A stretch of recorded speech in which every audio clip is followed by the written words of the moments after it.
evening all, and welcome to the Town Board Work Session of August 12th, 2025. If we could all rise for the Pledge of Allegiance. Howard, why don't you lead us tonight?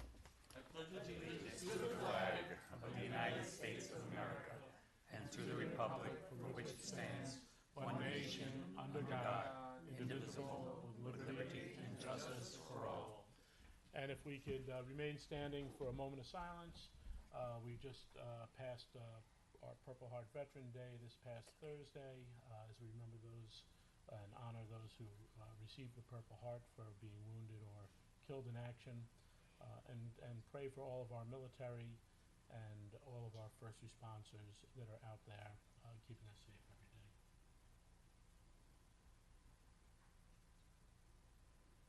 Thank you.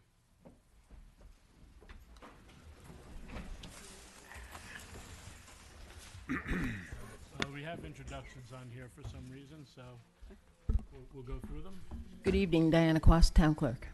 Good evening, Luciana Howitt, Councilwoman. And Supervisor Ed Lachterman.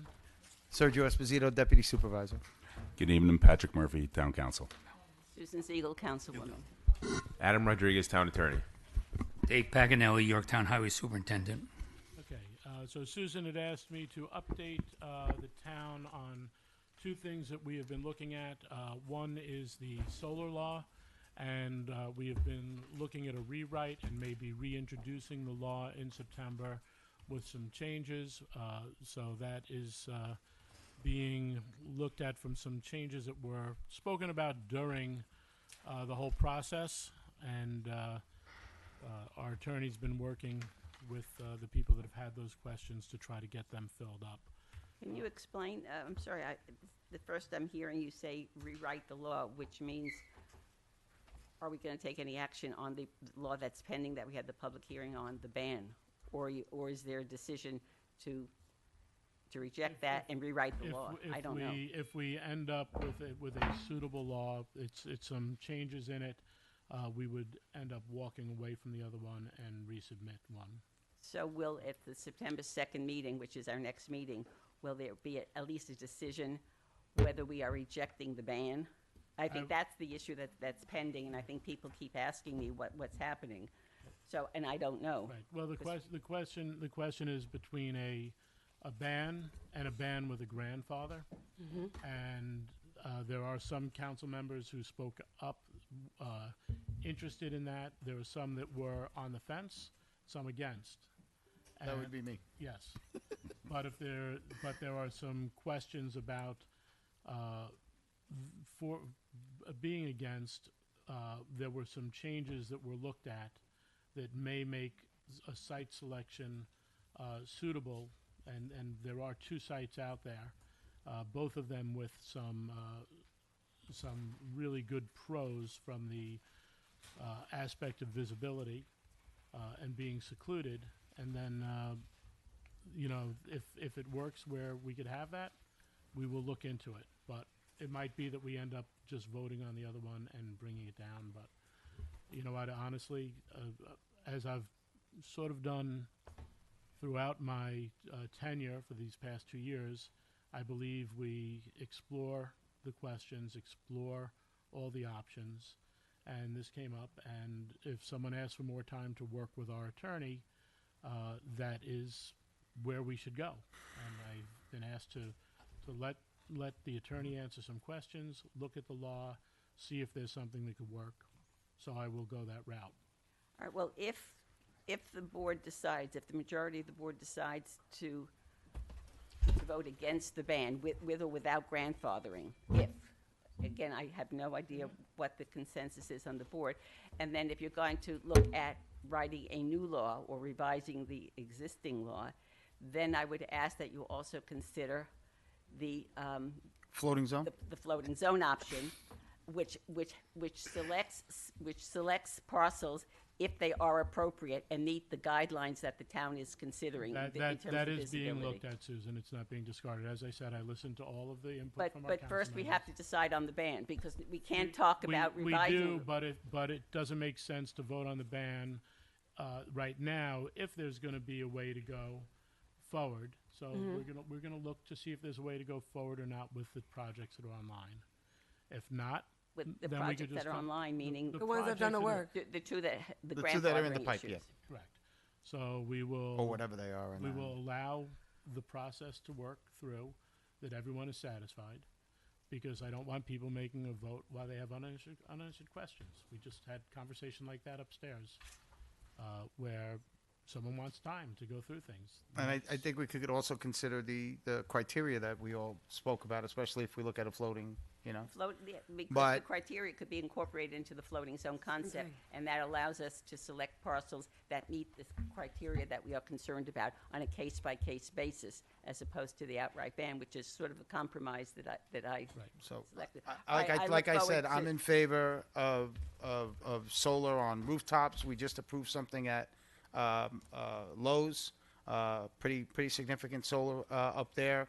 I'm all for that project, but in our residential neighborhoods, I'm against it.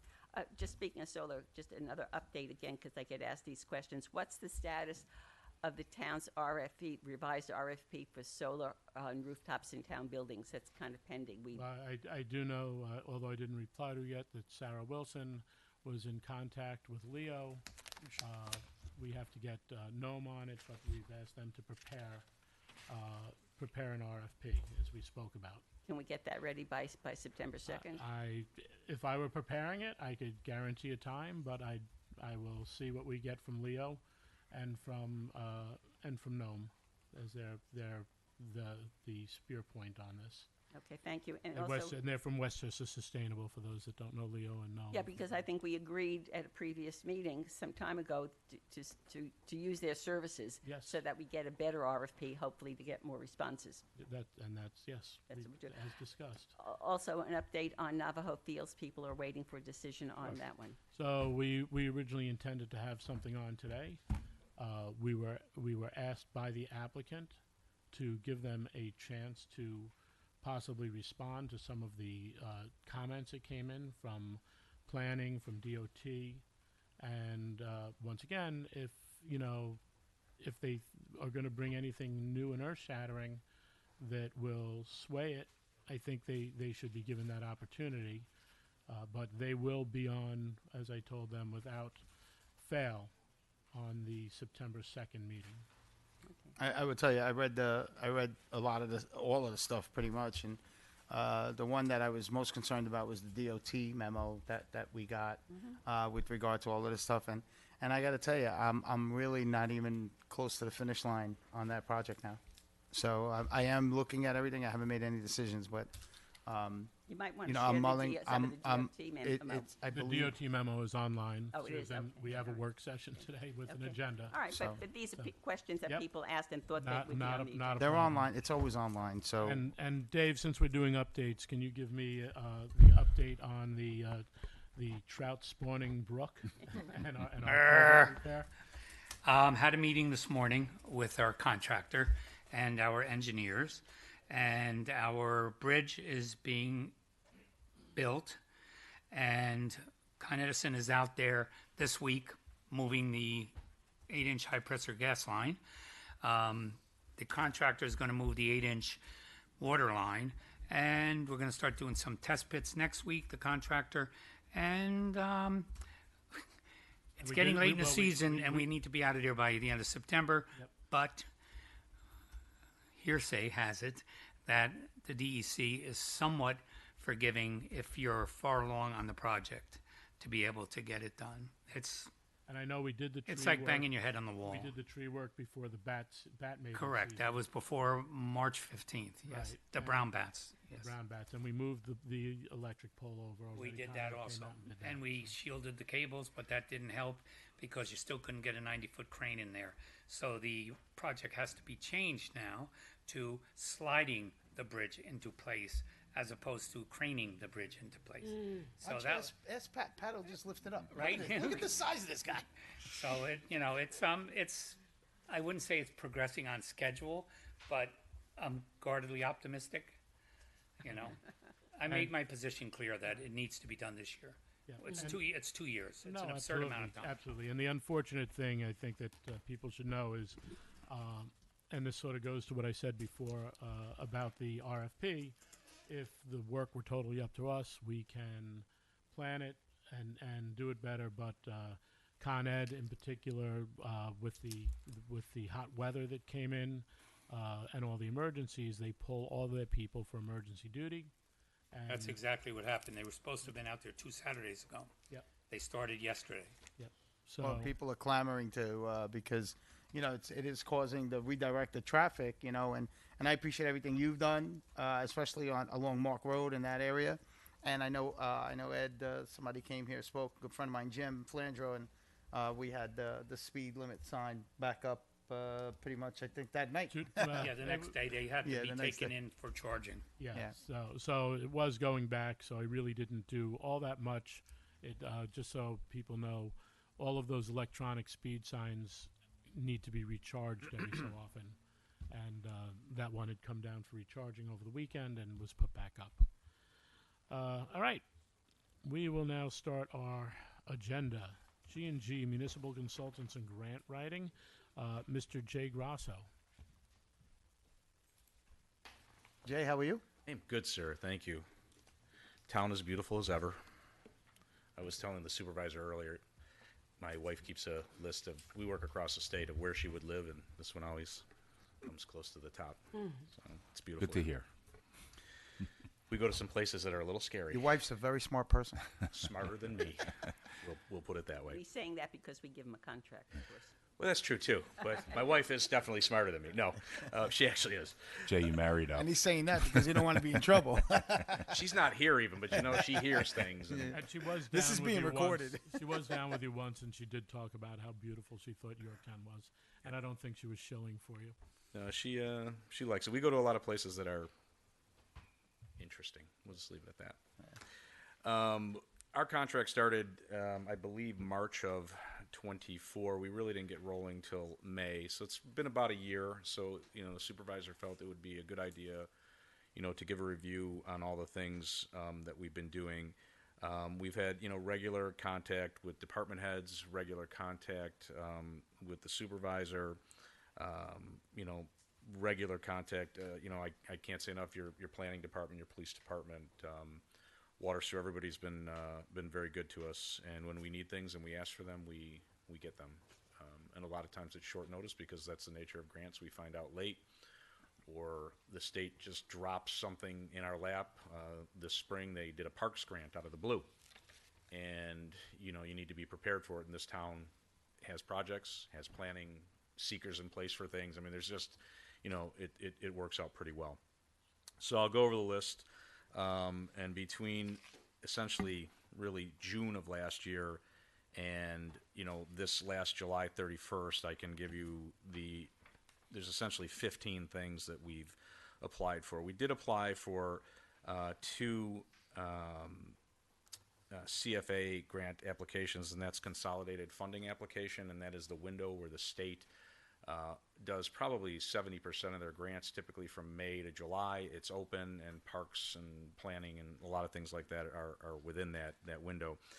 We did a grant for Downing Park, which we were denied, and we did a WQIP for the lake. That was a long shot grant, but we thought we would take a shot at it anyways, with catch basins. And it was kind of a last minute thing, and we wouldn't have been able to get there. We appreciate all your assistance. We didn't get that one, but it did point us in some direction of some things we might want to look at for the future. We applied for a Gary Sinise Foundation grant. That's for a drone for your police department. Highly competitive nationwide grant. We've gotten maybe 14 of them over the last 5 years. We were denied in 24. We have a pending application for 25, so we'll keep our fingers crossed on that. There was the Mid-Hudson Greenway grant for Veteran Circle renovations. That was awarded, so that grant was received. There was a 2024 Norfolk Southern, the Railroad Foundation, Police Summer Camp, small grant, $5,000, highly competitive. We didn't get that. We have reapplied for this year. A little bit late in the game, we had found out that the town had applied for the Downtown Revitalization Initiative New York Forward grant previously. this town worked fantastically to get me what I needed to do a new application supervisor. I can't thank you enough on that one. We had a lot of meetings. There was a lot of work. There was a lot of work with different entities in the town. We pulled together a public meeting on relatively short notice. The library, I can't say enough for what they were able to do to help us pull that application together. We probably put a solid 150 hours of labor hours into that application in a very short window, research, writing, public meetings, other meetings. And the town actually was selected to do a presentation. So you made it to the final round, which they had never got before on the two previous applications for that. We didn't get it, and that was the grant for $10 million, and then there was a smaller grant in there for $4.5 million. Half would go to the town without match. The other half, it's a public-private partnership, would go to nonprofits, businesses, building owners, property owners, organizations that wanted to be a part of that. And they were fantastic, the projects they came up with. We probably had, you can ask for $10 million. We probably had $20 million in projects between the town and the private partners. We Jay, are real quick. reapplying for that grant. Tomorrow, if anybody wants to show up at noon, we will have our first public meeting. Last year, we were only able to do one public meeting. I really wanted to do two. Well, this will. So actually, it's going to be we'll have 3 meetings because we had a meeting earlier today with a group, which was, thank you for pulling that together. So we'll have 3 public meetings. The goal in getting that grant is to have public interaction. And while our application and talking to the state was a good application, looked good, had good projects, we were told more public interaction. You got it. So the grant's not even open yet.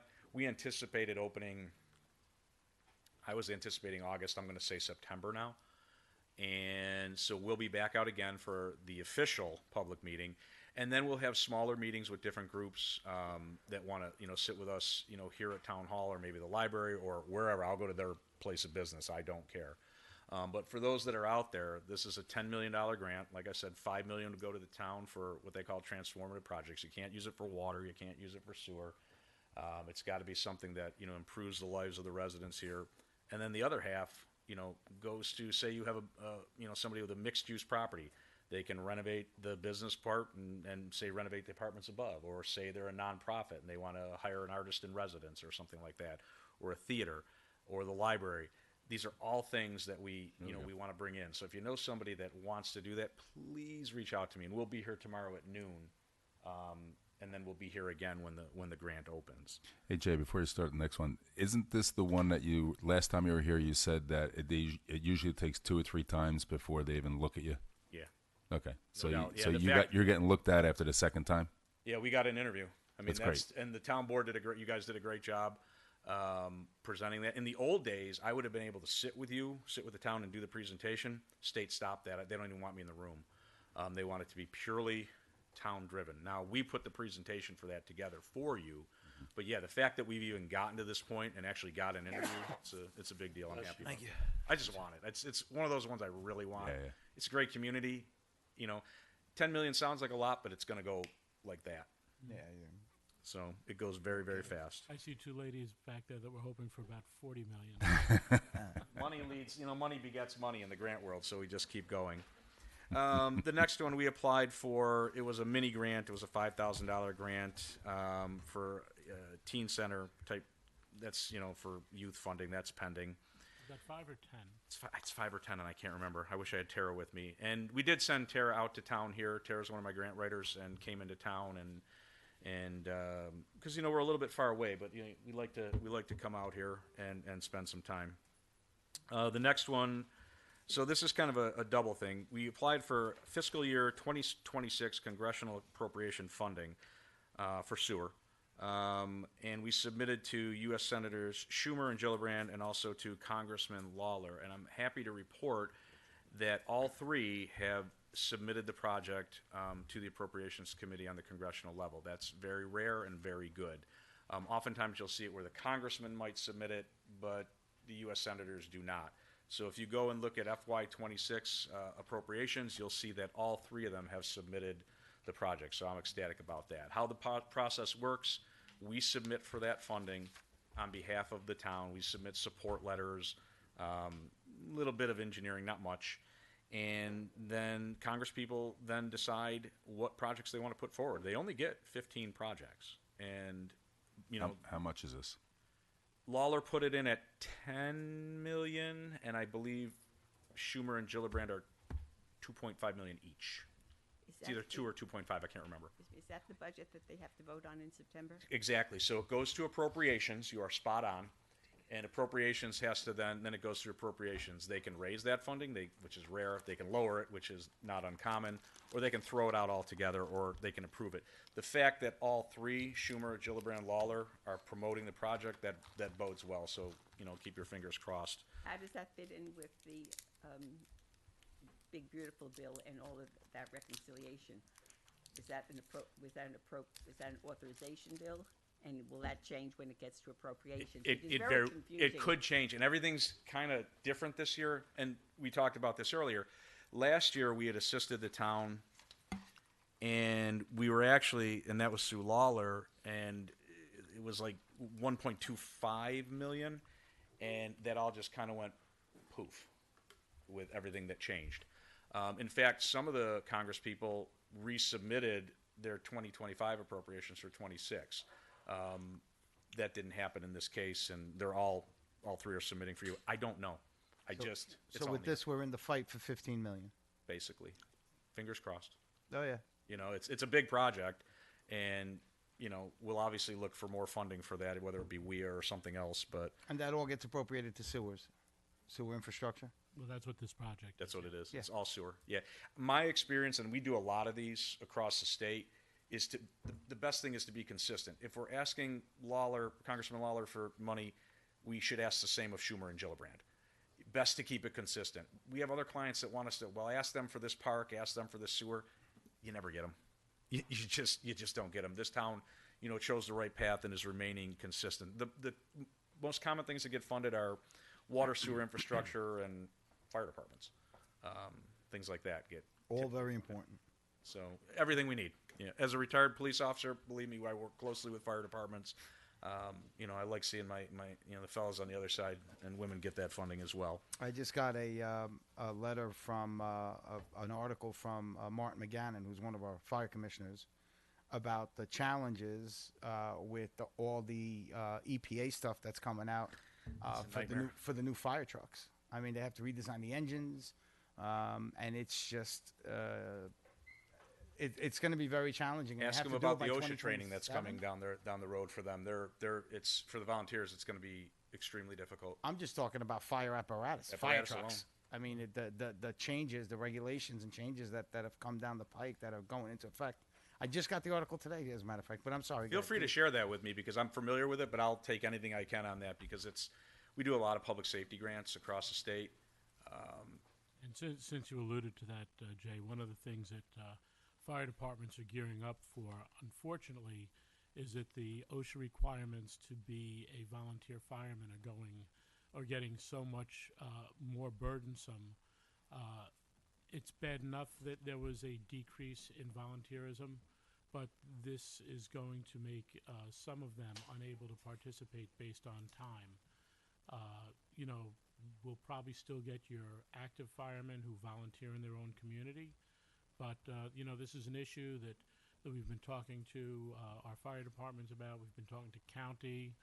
I think later on we actually have an intermunicipal agreement with the county that we're going to authorize for signature. But this is a real issue. It's frightening because our volunteers they're faced with now additional rules and requirements, but they have families, they have jobs, they have children, and now you're adding something onerous, and then there's always going to be a cost to that. And whether they're municipally funded or a district that's funding themselves, they're funded, and that money's going to come from somewhere. You have to have them. The cost is you're going to lose volunteers. It's such We'll a lose them. disconnect. But It makes no sense. Look, my father was a volunteer. I was a commissioner in a volunteer department. I get it. It frightens me. And we'll talk about that because I have a grant on the hook that I'll get to shortly. all right. So then I said back in the spring, the governor out of nowhere dropped the MPR grant, the municipal park grant, round 1. There will be a round 2 sometime before the end of the year. We applied for both Downing Park and Sparkle Lake. Those are pending. They have not made any announcements on those. on that particular grant. We had heard it was going to be this month, but now I'm hearing they don't know. Tell me what that grant, what's in those grants, because one of my issues, which I can talk about for some of the other grants on your list, is that the town board is not kept informed about what is being proposed. Right. And we are responsible for it, especially if it has some kind of match. And they just get submitted. You work with the department head, you may work with the supervisor. We can't do these without the department head, for sure. Obviously, that's where you get the gut information, is the department head who tells you what the need is. You write it up. But what I'm saying is the town board, which ultimately is responsible for submitting the grant, Right. I have no idea what some of these grants are for. And that's an issue, and why I asked the supervisor some time ago to have you come and give this update. Right. And I will talk more specifically about one of the issues, one of the pending grants. And I can When give we you, get and if to you it. want, I can even give you copies of, I think I emailed you the applications for DRI. I just got that Yeah, this did you get that afternoon, too? which I And will- I thought about it, and I wanted to make sure, but if you want, and if that's something you want, I can get you all the applications for these. Well, I think as you work with the department head and with possibly the supervisor, and you identify X grant, okay, Susan, that the information should be shared with the town board. Susan, That's all I'm if I saying. may, some of these grants, is we had, I think we had a week and a half to get in. You had less than that, actually. Okay. Well, it- So There's there, email. there is an executive side, there's a legislative side. I worked with the department heads on getting those grants going. Before any grant is accepted, it comes for a vote. Sometimes we even have our department heads who are very, very in tune with their needs and work to get that. I look at Yvonne, I look at our clerk, Diana Quast, who have gone out and submitted and said, look, this is what I want to go for. And I'm sorry to say, and maybe it's my management style, I have a lot of trust in the men and women that we have working for us as our department heads. I have a lot of trust for our grant writer, especially because he's results driven. Because if the first year, is always going to be weak. If I don't see anything the second year, I'm out the door, and I realize that. yeah. It's, So- I don't get results. I don't have, But and I should be fired if I don't get results. I do not expect the grant writer to hold our hands. I do not expect our department heads to hold our hands. I expect them to get their work done, To work together. and they do it. And the fact that, as Jay pointed out, because we do plan, because we do talk about these things, because we do have things canned, ready to go, that we've looked at and gotten the plans, it helps us in being able to get there in that process. Well, I got to tell you, I appreciate. I mean, you applied 15 grants in 12 months. I mean, honestly, I really appreciate it because if you don't apply, you're not going to get money. And just because you apply, that doesn't necessarily mean a damn thing. And so just do me a favor, keep applying. Well, all right? we got more. Don't worry. Great. Well, just you keep know, applying. The problem with the state is, like these parks grants we're applying for, and I'm getting to the next one. There's over 400 applications for parks grants across the state. So we have to be competitive, especially in an area as nice as this, where the median household income is a little higher, the low to moderate income is a little lower. We have to show why you stand out and why it's not just based on like a hardship. So you guys are a little more challenging in that way, but then we're also better off because you have a great planning department. You have a great parks department. Your clerk's office is on point. We get the things we need to move forward. When I call this, I probably contact you. I text you a lot. Too much. Sorry. It's okay. So moving on. Copy the board with those, because as a board member who's Okay. responsible for policy, and grants are policy and grants are financing, I need to be informed. And maybe a and I should be constituent has a informed. question for you. You'd like to be able to tell them. I get that. I was a county legislator. I understand it. Okay. So we just applied by July 31st for the 2025 consolidated funding applications of CFA. We resubmitted Downing Park and Sparkle Lake. So technically, we have multiple applications out for those particular. The grants are a little different, and the funding levels are a little different.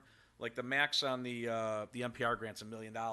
The max on the CFA Parks grant is $675,000. And you're going to send me copies, Yeah, sure. everyone, copies of both Whoever wants them, 9 we'll and send 10. it out. Yep. 9 and 10 that have already Yep. been submitted.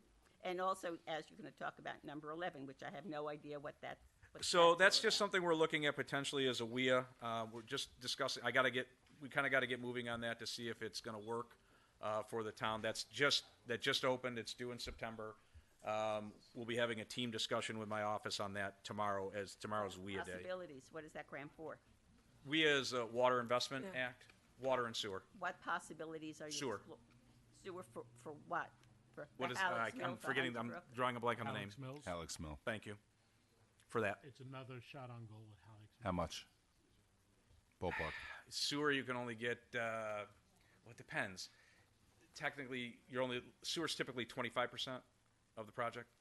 Every now and then, though, you'll apply for it, and the state out of the blue will give you 50 for sewer. Is this the, Up to 5 million. is this the same program we've applied to for twice and rejected, or is that the QUIP?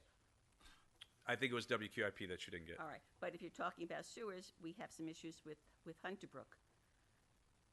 And I don't know if we'll have some information by the time you're. I don't think you'd have time for that this round.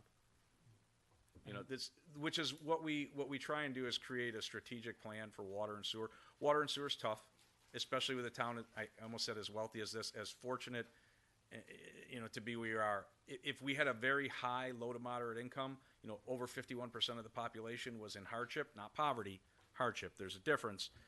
We'd qualify for CDBG funding. We'd qualify for a whole bunch of other things. On the WIA, we would get potentially hardship financing. You don't get that here. So it makes these very expensive, even with a grant. So, it's a question of what this board has the stomach for and what the public will tolerate, because in the end of the day, they're going to pay it, but also the comptroller's office.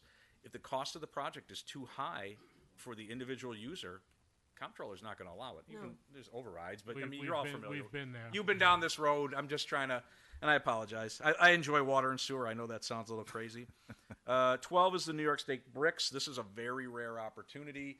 Governor dropped this one. It's part of her plug and play initiative. And this is,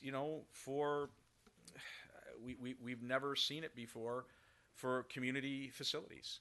So Jay, I know this is one of the things Susan probably wants to talk about, but we've had the discussion why the new facility versus trying to improve the old facility. So when we looked at it, there's a point scoring system on bricks. I looked at it, yeah. And the office, we had talked to the supervisor, and our determination was, in order to qualify for this, you have to hit a minimum amount of points. We barely make it in this town. And the only reason we make it is because the town had the foresight to have plans for this facility. If that didn't exist, we wouldn't even be able to be in the running for this grant.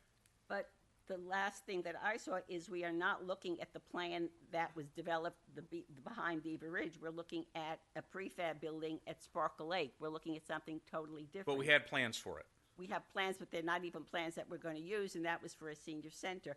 And I just wanted to bring up, and I apologize. You're fine. For I don't know if anybody on this board knows, but back in 2010, a plan was developed to add on to the YCC.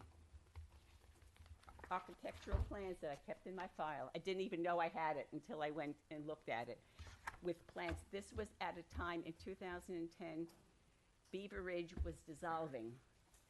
And they came to me quietly as supervisor to say, we might be able to give you something like $1 million to do something to expand the center. And very quietly, only like 3 people knew about this. Myself, my assistant, and John Tegeda. We hired an architect. What about the rest of the board? No, they did not know about it. No, absolutely.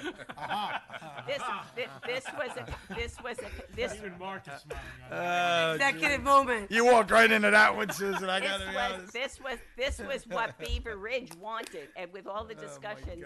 You had to sign an NDA? That's why you didn't tell the board? Been an old timer here, Naomi secret Braddock, meeting? If they know the name Naomi Braddock, who was involved in the dissolution, and they had to go through a whole lot of rigmarole to dissolve their funds.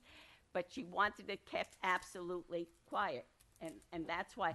And it was kept quiet until we found out that we weren't going to get the money. The town did get, I don't remember, Diana might know because it was ended up using for something at Sparkle Lake, maybe $30,000-$40,000, I think, out of it, because it was competitive, and Beaver Ridge had lots of opportunities. But my point is, instead of building a separate building, okay, when we have so much already at the community center building, and we have a building that could use a lot of rehab work, all right? We have a plan. Nobody ever explored the possibility of adding on to this. So, Susan- And there's more Susan, money we- in the Susan- BRICS grant for rehab than there is for a standalone new center. Susan, we did have the conversation, and the one thing that we cannot conquer unless we get rid of the soccer field there is right now, the parking is busting at the seams. Talk to anyone who goes to a meeting there at night on where to park. Talk to any of the people who go to the AARP meetings. My mother-in-law used to show up an hour early and sometimes still not get a spot because the other people showed up an hour and 10 minutes early. So we don't have the parking to expand the building. We've had that discussion here. So it's great to say let's put on another 10,000 square feet, but where? are we going to put the people? Where are they going to park? I think we're getting. That- I think we're getting off track here. But We're the trying to issue figure is- out what Jay is doing And plus- with the grants that are existing, and I'd like to get back to that All right, conversation and if you in don't his mind. point scoring, And we don't want the ones meet that you're the gonna 20 get us the points money. on community needs, distressed communities, low-income communities. We're not going to get any of those. We got there, and we would not have been able to get there on the addition, and then you add the parking. And we looked at it in the office. We have a very short window to do this. In fact, town attorney, I need a document signed by you. So I think But you get. w- Here we I don't- am. We don't even have. I don't have it with me, but we emailed it Don't to you. even have a needs assessment as to why we need this new center. Right. How we're going to use it, what we can't do because we don't have enough space in our existing facilities. None of that exists, and all of that is worth points when you Exactly. have to submit it. So we're not going to get. It's a long shot application, but because it's such a rare opportunity for funding, and we did meet the points criteria, we'd be silly not to apply. You're paying me to do it. Why not get a plan and have a shovel-ready plan? He's And not enough saying time. he's not saying you shouldn't do that. Oh, we we can should. do that, but as of right now, and a lot of these are you bite what you want to eat, and that doesn't mean that it actually comes in, right? Just like people will kill what they want to, what they have to eat. Not everything is guaranteed. So you're going through this. I know that I've worked with department heads to push things through because of final moments, and then we hope to get the money. And then at that point, we could say, no, we're not going to accept this grant. Normally that would not I happen. only know one supervisor who's ever done that. Okay, well, I wouldn't do I that. didn't But vote for the grant. I wasn't on the board. You voted to get the grant. okay, this No, is you not. sent- Let's you keep sent going. back a I'll keep grant. going. I think we're almost at 13. We're getting there, 2010. and I apologize for taking so long. Oy, Dio. It's not your fault. So we will have that in by Friday. I'd like to see it before it goes in. It's not even done yet. It was in your hallway out here going over it with my grant writer on it. Jay, please continue. You got it. That's how quickly he does them. Like, So we're on number 13. That's a New York State Senate SAM request. I forwarded that. That's state and municipal aid. That's discretionary spending by your senator. I forwarded that on to the town. I went with sewer, I believe, because let's just keep consistent. I worked for the state Senate for 11 years. Senators like funding water and sewer and things like that. They don't get in trouble when they're giving money to public health and public safety. So that's where we went with that. Is that tied to the appropriation bill? No, that's a New York State Senate, and that money's been I'm funded. sorry. And I do think Senator Harkam has some ideas, so. And in the end of the day, it's what Senator Harkam decides to do. But I'd be remiss, especially with 11 years working for the Senate, if we did not put that in on the town's behalf. So that's waiting review and So is that on Senator Harkin's discretion or the Senate's discretion? Senator Harkam's discretion. How much is that? How much? I can't remember the amount we asked for. I'll Ballpark. find out for you. But we did ask for.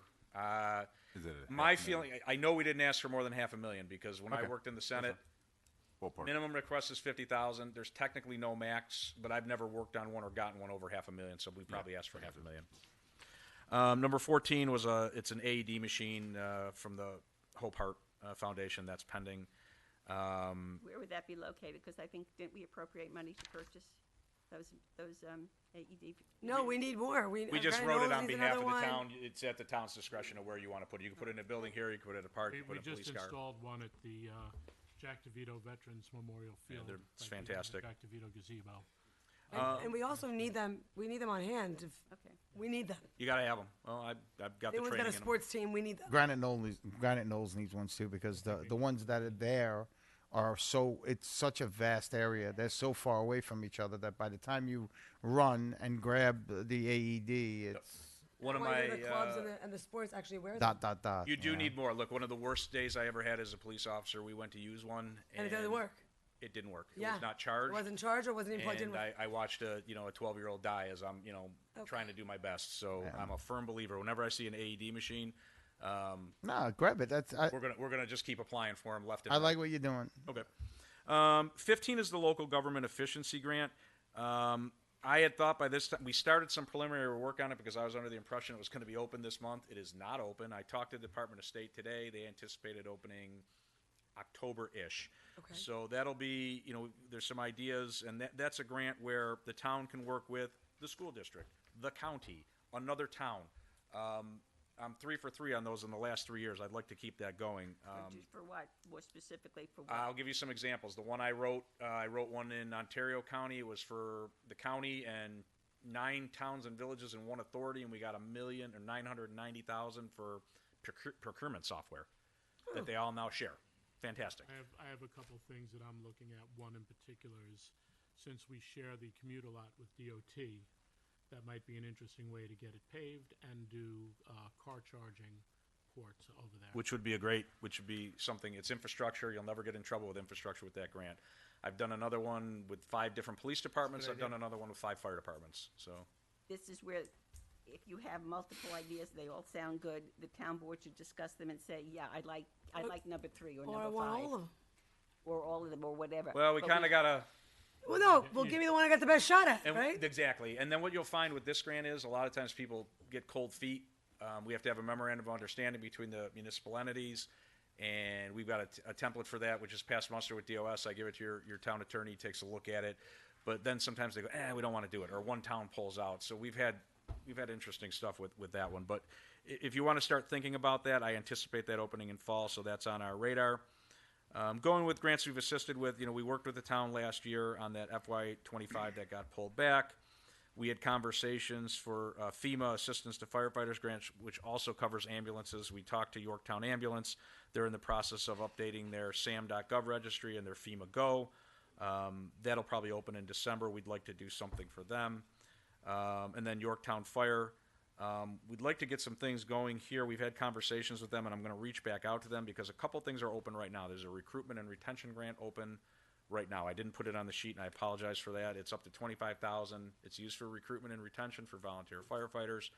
That could mean a gym in a fire station. It could mean an LED sign. It could mean a social media campaign. It could mean anything. So we just had team meeting on that in the office. We'll be reaching out to them probably by Friday. would there be anything for the construction of our new firehouse? Not that grant. Is there any other grant available for that? Because that's a project that the fire district is proceeding with, subject to a bonding referendum. The fire department's best bet, and if you grant me the power, because they're kind of their own entity. If you ask me to, in the next fiscal round, FY27, I'd be more than happy to apply for funding for a fire station through Schumer, Gillibrand, Lawler. That is something I have done in the past for two other fire departments. I did ask the commissioners to speak to you about that. So I would love to put that in for them. That's I'd love to be successful. That's a good one. The biggest one we ever got for that was $3.5 million. Do you need our approval? Technically, no. Good. Do it. Separate Okay. entity. It's nice to have a letter of support from this body, but we can do that. We'll go from That's there. Not a problem. We can do that. And I'll make sure. We'll have that conversation. I appreciate that. I think I'll tie you into Commissioner McGann in the same way. And then I'm not opposed to helping them with an assistance to firefighters grant. I'm on your dime, and they benefit everybody in the town. Yeah. I'm going to submit 23 FEMA AFGs. We can submit 24 this year. I mean, it's not a big deal. I got a woman in my office. She just she does a great job with them. So for that $3.5 million that you were just talking about that you need a letter for, we'll give you 2 letters. No, don't worry about it. We could do that. I'll take 3. We want $7 Get million. the $3.5 million. We want $7 I million. mean, We give you 2 letters. Do we get $7 million? So yeah, that would It be works great. that way. I know. That'd be great. Thank Some you. other things that we brought forward to the town that either just didn't work or there was not interest or we just sent it out. There was a Stop the Bleed grant. That's for police training. It's literally a dummy, and it's for police to have I've taken it. I know. GSW stuff. You don't. Okay. We didn't get a response back on that. It's something they didn't want. The community forest conservation grant is out. That just came out. We sent it to the town, but we just sent it like last week, but we didn't get a response back yet. That is a grant where, say, a private owner owns forest land, meadow, whatever. They can sell that to the town. It has to remain green. It can't be developed. It can't be sold above fair market value. You can't, jack the price up on it or anything like that. It's got there's rules to it. If you have somebody like that, that Revolutionary War 250, that's upcoming. We'll see where that goes. I know we talked about that today. Cops hiring grant, you guys weren't in a position this year. That is a grant that will pay for 3 years of salary for a new police officer, but it can't be replacing somebody that retired or quit. It's got to be for a new officer. So if you add a new position, please, and like I told the supervisor today, even if you're thinking about adding a cop, talk to me. Bless you. We can apply for it. If you get it and you decide not to hire that officer, you just decline the contract. Justice Department's not going to hold that against you because they see that all the time. Look, we got one for a department, and we got them 10 officers. Are you kidding me? 10 new officers? When they realized what 10 new officers were going to cost them in pension, they took 5. And we gave back half that grant. But it's something you want to think about. We did submit to the police department the school violence protection program. It was something that at this time, maybe in the future. There's a game time grant out there, and that is for parks equipment. It's got a 50-50 match. You do have to buy that particular manufacturer's grant or equipment, but it's a legit thing. We've done it for a couple different municipalities, and that is a 50-50 grant. If you're going to buy playground equipment, it'd be silly not to apply for it. We have several playgrounds that need upgrades. Yep, Jim's all over. He's on it. We clarified that today. That just came out too. Leveling the playing field. On that? What's that? What's the deadline on submitting that? I think it's in November. It goes for a pretty long time, and it comes out every 3 months. It closes and comes Working with back. Jim, okay. Does that include pool equipment? We had slides and stuff like that in the pool. I don't Okay. think so. Okay. Leveling the playing field. We submitted it to you guys, and Tara sent it over, but I really don't think the town qualifies. It's more meant for really low income kids, which exist here. I know they do, but I don't think that this community would stand a good chance of getting that grant. So I don't, we submitted that to you, but I'm not too worried about it. Then there's the urban farm and community garden. That's for a grant for putting, urban gardens in. I know you already have one, so it's really not a thing for you guys.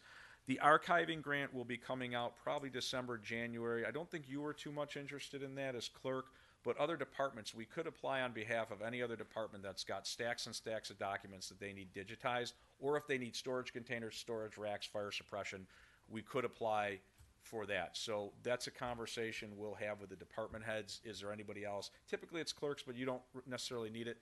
Our building department had a huge backlog. So I don't know what the status. we'll have that conversation. We've caught up on Caught that. up? It's a confusing grant. There's state vendors that we have to go with. I won't bore you with it. I apologize. The SWIMS grant just opened, and that's for renovation of pools. It opened today, I believe. So I just found out when you and I were talking. I don't know if Day late, dollar short. We just, so we had gotten that for. There might be more Oh, can we renovations. still apply for that if we've awarded a bid to do this related to We have other renovations that need to be done too. So I guess I need to know if you have other renovations for a pool. I need to know talk now. to Jim about the splash parks. It's got to be for pool. Yeah. It's part of the pool. No, we have almost like a Interactive. an interactive like with bucket. Just yeah. Also, I have the drawings too, so I can work with All them. right. That's really, and I'd like to look at a comp plan update at some point for the town, comprehensive plan update. And I just hired a planner The slide. who does a lot of economic development. So I would like to bring her in, have a conversation, with the board, the department heads. But it's really for she does a lot of economic development work, and I hired her to be able to have my municipalities that I work with have the ability to offer economic development grants to businesses in town, if you so choose for us to do that. I don't know why you wouldn't. Well, I already told you I'm all in favor. Why would you not want to help your businesses? And some of these are smaller businesses, and there's some CDBG money in that. There's some Empire State Development money in that. I just hired her for this reason, so she started about a month ago. So we will have a conversation. I will present her to you, and I'd like to move forward with those types of grants for the business community. Absolutely. What I'd Without also- doubt. What I'd also like to see, and I've been talking to the board about preparing a 1 to 5 year capital plan that's based on concrete projects that we would like to see done, as opposed to the wish list, the department head wish list that's in the back of our budget book, which is a wish list. It is not a plan for what we're gonna do for the next year or two. And this would give us the idea to one, develop the plans, to have them shovel-ready, which will score points. There's some grant funding out there to put strategic plans together, because a real strategic plan's expensive. It's 50 It's not grand. a strategic, it's going through the list of what department Okay. heads have given us. It's and a wish saying, list yeah, on a master list. It's a wish basically the list. things I've been What giving you the we've- plans on. Right. We've been giving you wish That's lists on there. per It's not department. it's not a wish list. It is things that they're working on for the planning, and that's why we have those things in place for you. No, it's been fantastic, and we've been able to utilize that. But I don't want anything to slip through the cracks. You're a good-sized town. You got a lot of different things we're looking at. We'll continue to keep pushing forward. If anybody has the opportunity to come here at noon tomorrow, we'll do the presentation on the DRI New York Forward. And like I said, then we'll have other meetings, the official meeting, and then smaller breakout type sessions or meetings with any business that has a project that they want to bring to us in that Shrub Oak area. I'm game. So we'll be back out probably, I would anticipate you'll see me again in September.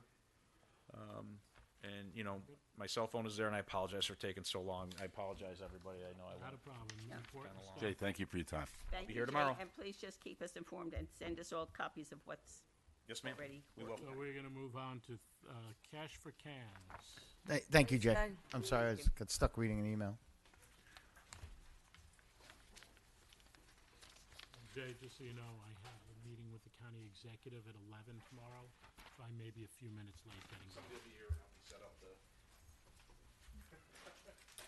Looking at me. Will somebody be in your office that could help them? Looked up. Evening, everybody. Rich Sautner. How are you? How you doing? My wife and I, lifelong Yorktown residents, and we're also owners of 3711 Crampon Road, which is formerly Quality Lawnmower. Oh. This is Mr. Sunjit Basil. They're looking to possibly lease our building to open up a cash for cans business. It's a redemption center. Hi, good evening, everyone. So we want to open a redemption center where we take empty bottles and cans with the New York 5 cents deposit. That's basically it is. People bring it to us, we count them, give them 5 cents every each bottle, and we store them. Then give it to the, what is that? I am. Okay.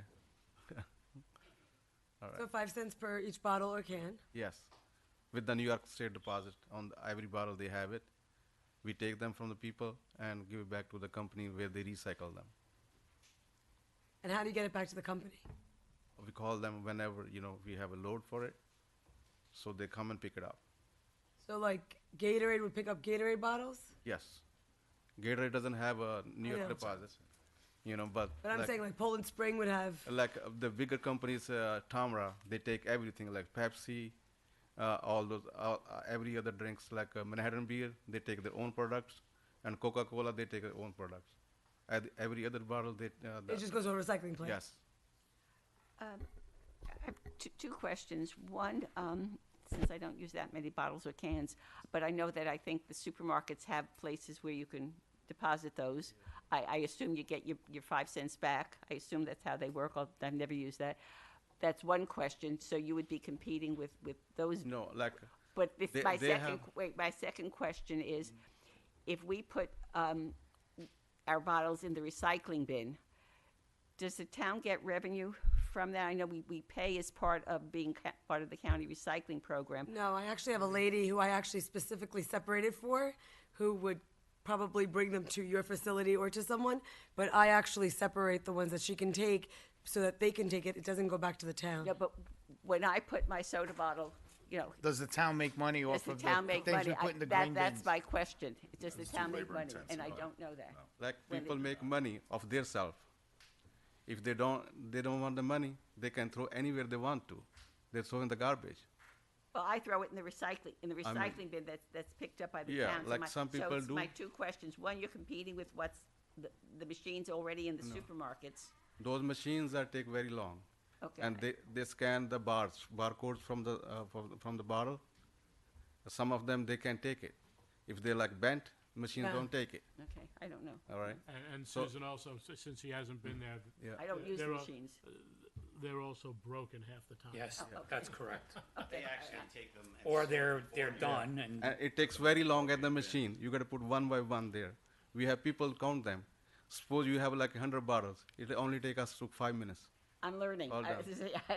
This is not something that I use, so that's why I'm asking the question. I don't Yes. know. So I think Susan's other question, just to be clear, is when we put our bottles and stuff in our own recycling and the town and the contractor that we have for the town comes and picks those bottles up at the top of our driveway, right? That's your question.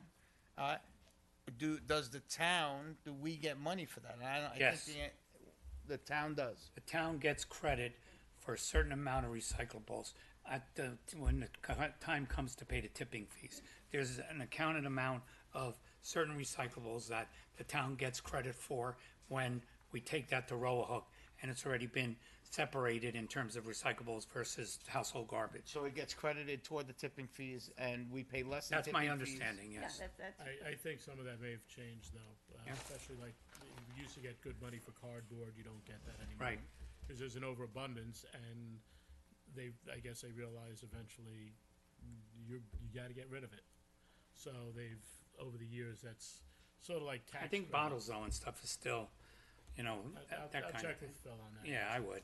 So, going back to Councilwoman Howard, Luciana's question, how do these things get picked up, right? And you said Coca-Cola comes and Pepsi comes, and then another guy comes and takes everything else. But not like with a wagon. So how is it coming? They come with the Tamara comes with the tractor trailer. They take about say 400 to 500 bags from us. So are they come at like 4 o'clock in the morning? No, they don't come from o'clock. We open No. like 9:30 a.m. in the morning. Because you're like you're diagonal from the liquor store, right? We're over there, No, we're next to the car wash. where the car wash is on the side. On 202, yeah. Oh, on 202. New Dunkin' Donuts Not the- going in there. So So the on tr- 202, you're gonna have a tractor trailer Yeah. at 4 o'clock in the morning. No, not 4 o'clock in the morning. So if the guy comes at 9 o'clock already to get to my kids to camp at 9 o'clock with a tractor trailer there, picking up Coca-Cola bottles, how long do you want me to sit there? It's like worse than going back to the Bronx. It's the same thing as like when the cars, they drop cars in the middle of the day. Well, so we gotta ask: are they taking them in like is there like a pallet that they're taking them in? Is it like a? What's the frequency of an They're 18-wheeler? going to back let it him up answer something. into the place. Let's let him answer some questions. How about that? Yeah. Man, please don't call out if you want, if you're part of this, then that's fine. If not, we appreciate your input, but So they reverse into the lot. Yes. They come in the lot, and then we load it up. The driver and my guy, they will load it up in the building there, right by the building. They don't stay on the road. No, of course not. Yeah. And they're in what? Almost like dumpsters that you wheel them in and out. No. We just throw in the bags inside of it. It's all inside storage, nothing's Yeah. stored out. But nothing's you storing do outside. that in this one. so if I could ask you another question, so you're looking to redesign the building, I guess. You're No. Structural changes whatsoever. So where would a tractor trailer pull into that lot and then pull back out? It'd have to be a loop, right? Well, if tractor trailers are a discussion about 202, I mean, I have pictures. You gotta, here. Rich, you gotta step up to the. Sorry. The tractor trailers aren't a discussion about No, 202. them It's just- stopping and pulling in. Lou, Right. Lou, 1 second. Right, this is my point. This happens, I've been there, I'm sorry, did I interrupt? No, you? no, not you. Oh. No, everything's good. So, I've been working in quality lawnmower for 23 years. What I've seen happen on that road, tractor trailers pull right in the middle of the turning lane and unload cars. And I understand that, but Yeah. I'd just like to finish my question, Oh, right? go ahead. So my question is how is going a tractor trailer? Because it's a concern for me, and what has happened in the past, it doesn't matter. I mean, I understand what 202 looks like. Yeah. I've lived here many, many, many years. Yeah. And I'm just asking simple questions. Oh, right? no, it's true. So, a tractor trailer pulls up to pick up. Yeah. Okay. Pulls into your. I'm not really sure where the tractor trailer would pull into your property the way it's designed right now, and then how would the tractor trailer pull out? I don't care if the tractor trailer's there. I understand it's part of the business, Yeah. and then there's tractor trailers on 202. and you know, I think it'll work out. I'm just logistically, I'm trying to figure it out. I'm looking Yeah. at the property in my head.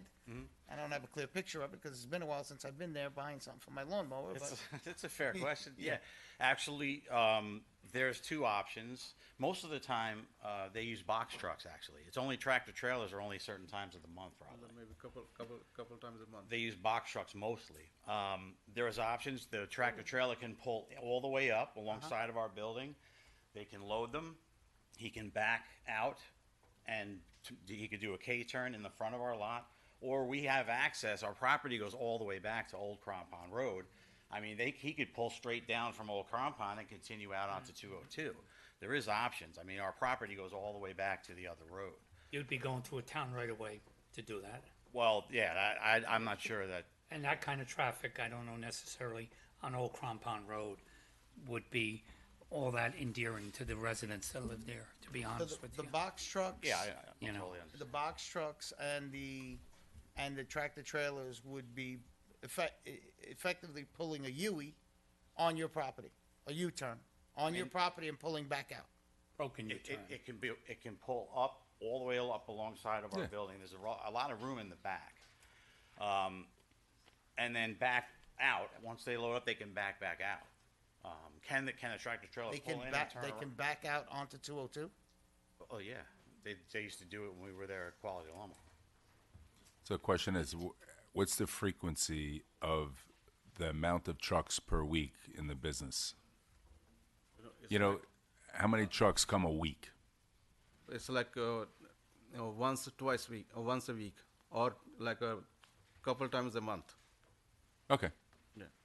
So it's not 3 times a day. It's not that. Can I ask, very simple question.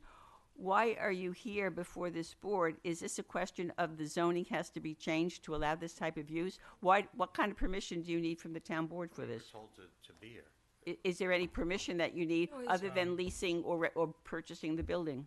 It's a SWIP. No, No, he's just it's zoned. presenting. It's zoned for it. I think they need a SWIP. Don't they need a SWIP? I don't know. I'm asking the why, building why are they exists. here? John? We were just coming up. told to show up here. No, we appreciate it. No, No, You're I mean, presenting this new usage. I don't know where I'm gonna fix my Toro now. I'm gonna call Well, you, we're Rich. still open on Lexington Avenue. I mean, I'm a nut job. Yeah, I mean, when new businesses come into town, they only have to come before the town board if they need some kind of permit or zoning change.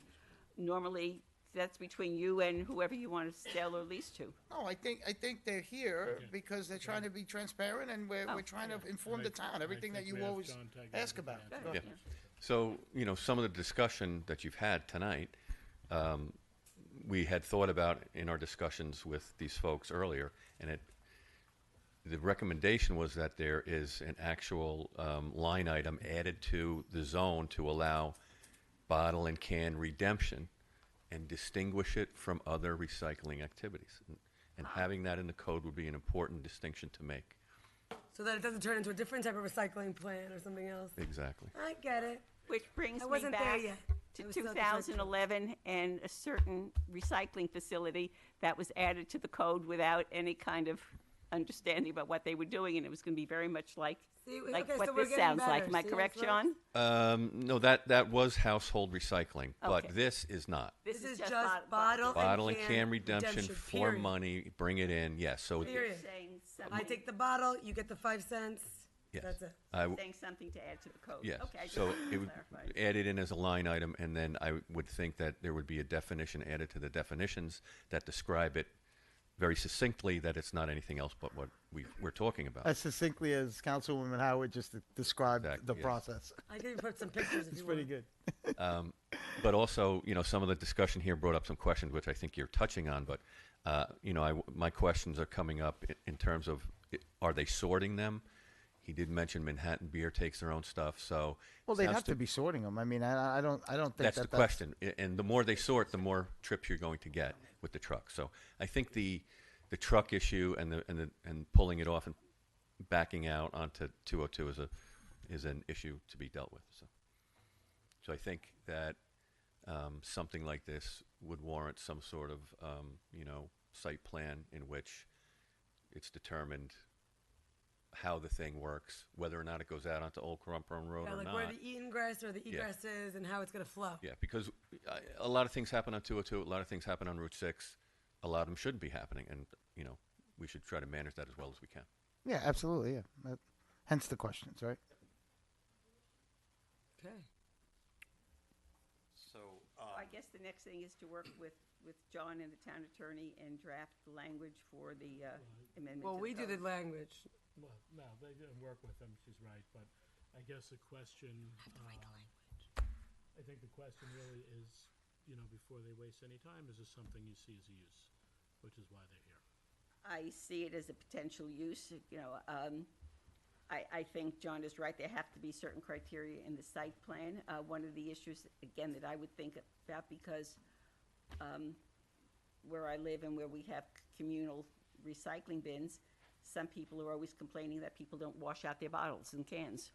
So I don't know, and if you're gonna and if they're gonna be stored on your site for X number of days, is this a health issue? Is this but an it's all odor issue? inside, so nothing's stored outside. But is it a potential issue? I don't know. I'm just asking a question. Yeah. You're, But you guys do this. This is what you do. So Yeah, that's what we do. I have yeah. 4 of them already. Yeah. So people bring it to us. They are liquid free. yeah. All right, they're all empty. We don't take with the liquid, and we bag them up. We have bags. We bag them up. No smell, no nothing. Do you crush the bottles? No, that's recycle. They Okay. do that. Okay. I have to say, We take them as it is. As is. If they crush, we don't take them. Okay. Yeah. I know exactly what it looks like. I mean, I've seen these before, and you put them in these big, huge, clear bags that are tied, Yes. and you bundle them all together, and then the truck comes in, you throw them in the truck, the truck leaves, and usually it resembles to me, if I had to paint a picture of what this place would look like. It would look like almost like a beer distributor, but you're not selling beer. It would be something like that, like you just walk The in. recycling side of it. Yeah, the recycling side of a beer and wine distributor or something like that. I think that's the picture of it. They have a smell, but we don't have no smell there. You can. If not, there's windows. No yeast. Well, yeah, you're all bagged up. And I guess the other question is, you're not planning to do anything to the building in terms of. Facelift. But Yeah, okay. Yeah, I was gonna say, I mean- it needs a facelift, and then you got the windmill next door. So we both, Yeah, but tell me about it. They plan on. He has pictures here of. Yeah, let's see it. We kind of like hijacked it, so. I think if John could know what your other facilities like are, that. we'd give him some ideas. Very nice. Yeah. I actually think it's great because I feel so bad.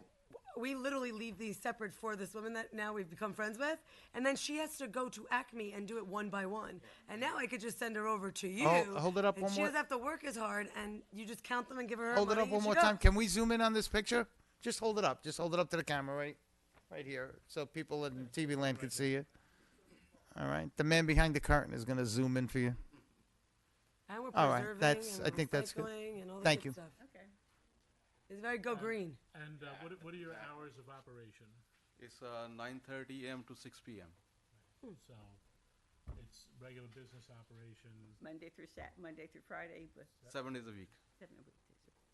so, 'cause I think that's also a concern, that it's this all-night strip to, hey, let me go in and get my $10 so I can get whatever. Oh no, you don't want to. And maybe the only thing would be trucks, the delivery trucks and timing for that, because remember the issue with the Nestle thing? There were issues with trucks at night. For the Overnight pro- loading. and- Yeah, overnight. Well, I think that once they understand, once you get a temperature of what type of cans and what type of, every community, if you've got a bunch of these, just like everywhere else, like just like if people own massive amounts of laundromats or beer distributors, you're gonna get a flavor to what Yorktowns are drinking and whatnot, and then you'll register if it's the Manhattan beer guy, if it's Coca-Cola, and I'm sure he can work with us on that. Is it possible? I use the Saratoga only water. the biggest obstacle I see is the 18-wheeler. So is it possible to have the business just use box trucks? And in other words, instead of picking up once a week, have the box truck pick up twice a week? It's like Tamra. They don't have those box trucks. They only have tractor trailers. They come from Pennsylvania. Rotterdam. Okay, so Albany. and they pick up multiple different locations. That's right. Okay, Yeah. just trying to understand. That's all. Yeah, I just, I mean, obviously, our building was built. Talk to the mic. Oh, sorry. Obviously, our building was built, I mean, back in the 50s. I mean, 202 was not what it is today. I mean, this type of business, it's totally green. There's no outside storage. I mean, as everybody, all of you know, we used to store our machines outside. We had no choice. I think this is a big plus for the community. And quite honestly, I don't know what other type of business would fit better in that particular parcel than something like this. It's tractor trailers. I can totally understand the concern. There's not much we can do there. We're boxed in on all sides. And I see, you know, I took this picture the other day. This is across from the Hess Mart. The guy's parked on the other side of the road, unloading soda across 2 lanes of traffic. Okay, well, that's not that smart. So, you know, we're gonna, you know, if you guys approve this, I mean, we'll do whatever it takes to try to keep the tractor trailers off of 202. But You it's do have inevitable. that front lot where you could create an ingress, or like you were saying, like if they're, you got to look at it. That's a good Yeah. point. We're gonna be there for parking lot. Yeah. But even if they have parking, they don't need a lot of parking. People don't stay to play. Right. It's They stay and go. Exactly. I love to hang out in Can Place. Oh, I'm so sorry, Supervisor. But yeah, and we do have parking in back. If you look at our site plan, there is more parking in the back. In the back area. Where we used to store machines, there's actually a lot of room for parking back there. 2 cars can pass alongside of our building and access both sides of it, so. And you consolidated everything now. It's just getting off topic a little. You're on Lexington now, doing the same stuff. I sold the business to Ace Hardware, and I helped run it for them. So we are still in operation. They kept the name. Everything's the same. But It's at the Ace Hardware it's location. an Ace Hardware, yeah. Oh, I didn't know that. Yeah. Lawnmowers, Ace Hardware. All of our crews there, everything's still the same. The phone number's the same. And, I hope cool. so. Couldn't get a good As blade this- without it. Let John work out the details of the zoning code change with the requirements for site plan, and under site plan review, these critical issues of the access and the parking will be reviewed by the planning board. Yeah, thank you for presenting it. So it has to go before planning? then? Oh, yeah.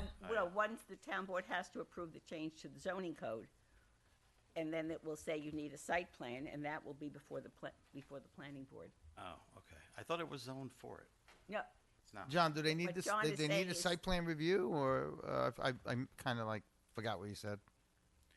If you just can't get up here and the town board has to approve the addition to the zoning code to allow this specific type of use in the current zone. so we take your advice, add the line or whatever it is to allow this type of use in the code. Yeah. Then what? Well, given the discussion around the pickup and deliveries, and the fact that the building will be used, the exterior site will be used differently than Rich's lawnmowers, I would think you'd need a small site plan process just to regulate how the trucks are going to get in there. Maybe there has to be, a limitation per week, let's say, I don't know.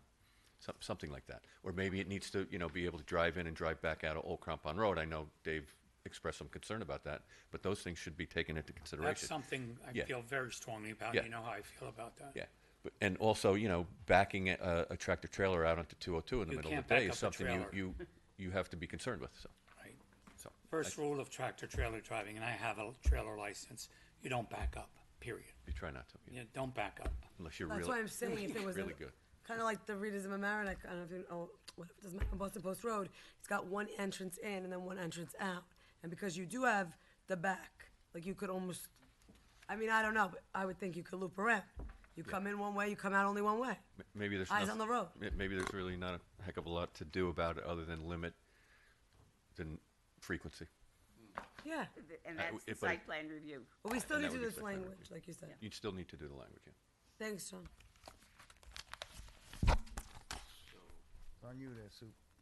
So it's not up to a vote tonight. It has to go Nah. before. Now, we would have to write an inclusion to the law, put that out for referral, and then, I think what we'd need 2 weeks on something like that. Well, your referral typically takes a month because some boards only meet. Yeah, that's right. So Referral will if be you a month and a public have it hearing. done And, in the next couple of weeks. You could you probably. know, at that point, depending on what comes up, we either hold over or vote. But So, like a month or so, you saying, or? Yeah, it takes about a month. Well, if we can Well, have the language at the September meeting, then it could be referred out in September, so you're looking at possibly October public hearing. But if all goes well, I mean, this looks like a good thing, or? you I can't have say. no problem with it, you know. Yeah, the temperature of the board is, like, we're interested in it. Now it's just a matter of getting that ingress and egress and safety. That's all I wanted to hear. Yeah. All right, great. But you gotta take your time, hurry up kind of thing. You're gonna have to sit and wait. There's gotta wait for us there's to pass the there's buck. still a couple questions that, Yeah. and I think that's what the site plan will be looking at. Okay. Okay. Thank you all. Great, right. thank you. Thanks. Thank you. Thank you. Thank you, Pat. All right, next, 3766 Foothill Street, Plotkin for a SWIP. Who do you have from that? Is Dan up here too? I thought I saw him. So did I. Yes, Yeah, he's probably watching. unless he fell asleep down there. There's always that possibility. He eats those heavy sandwiches from Uncle G's, you know, it makes you tired.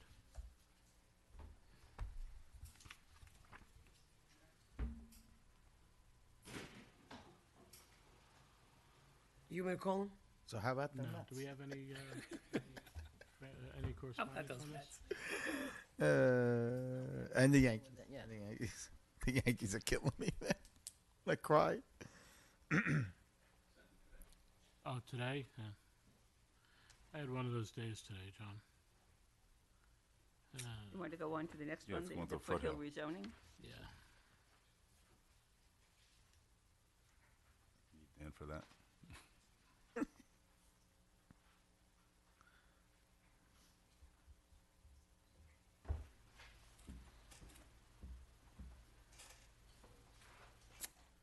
Daniel, are you coming up? Someone text him for me.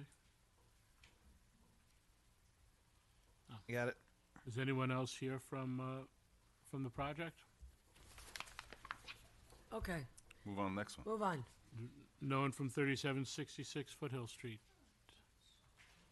Anybody here for? Do the next one. They're not even here?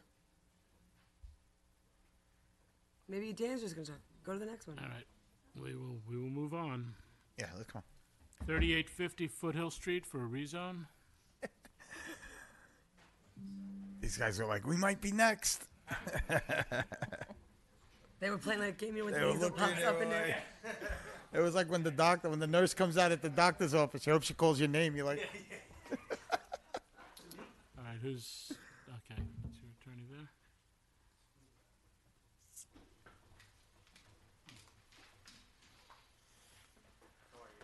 Good, how are you guys? Okay, bear with me here. Well, reading your memo, I think I might understand why they're not here today. Reading your memo, I think I might understand why they are not here today. They could have told it's an us. interesting memo.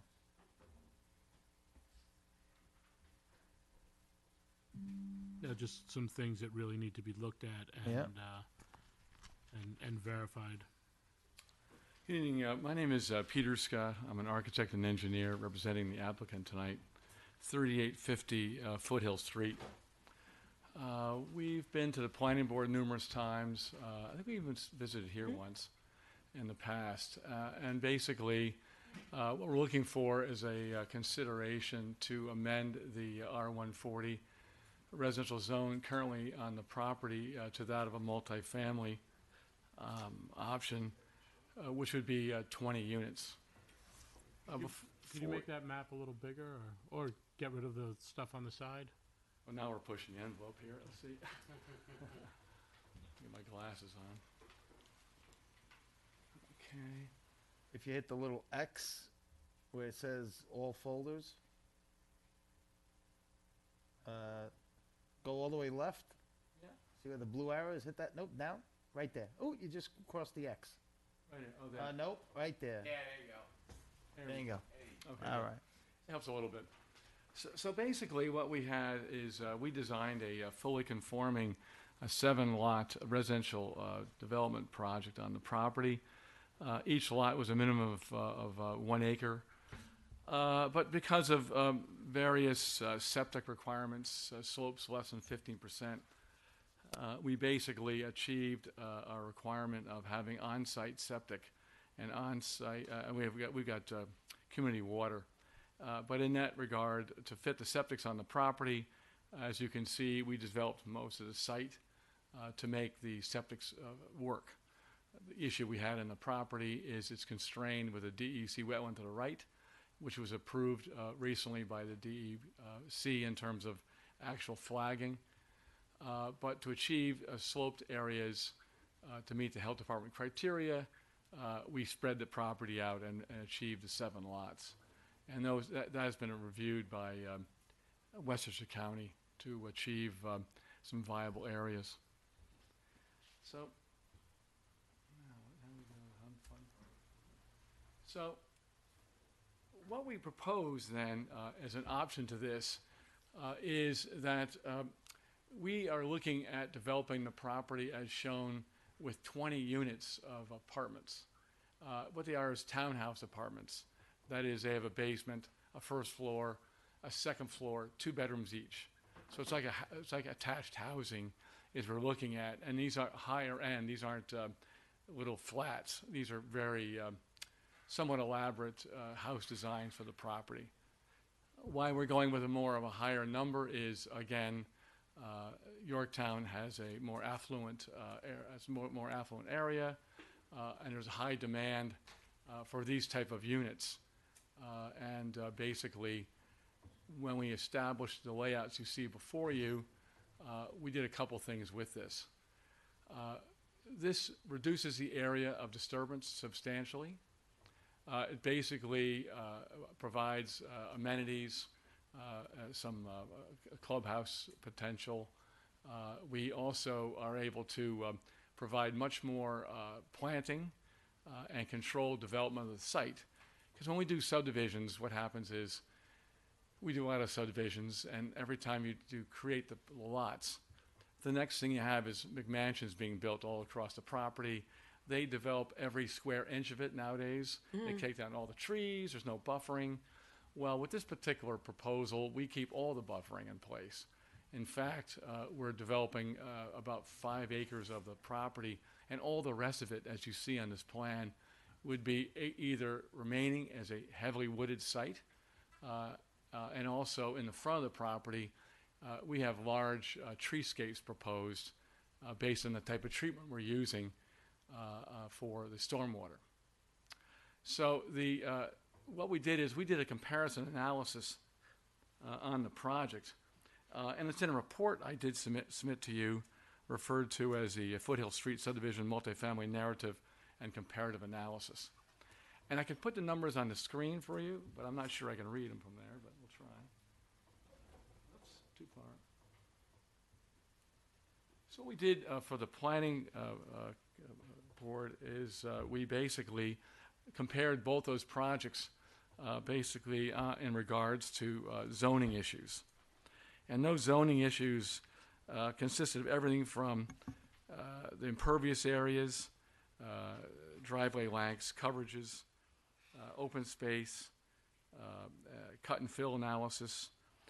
And so to really, I don't want to spend too long on this, but basically the driveway lengths would be the same between the two, that is between the R40 development and the multifamily project.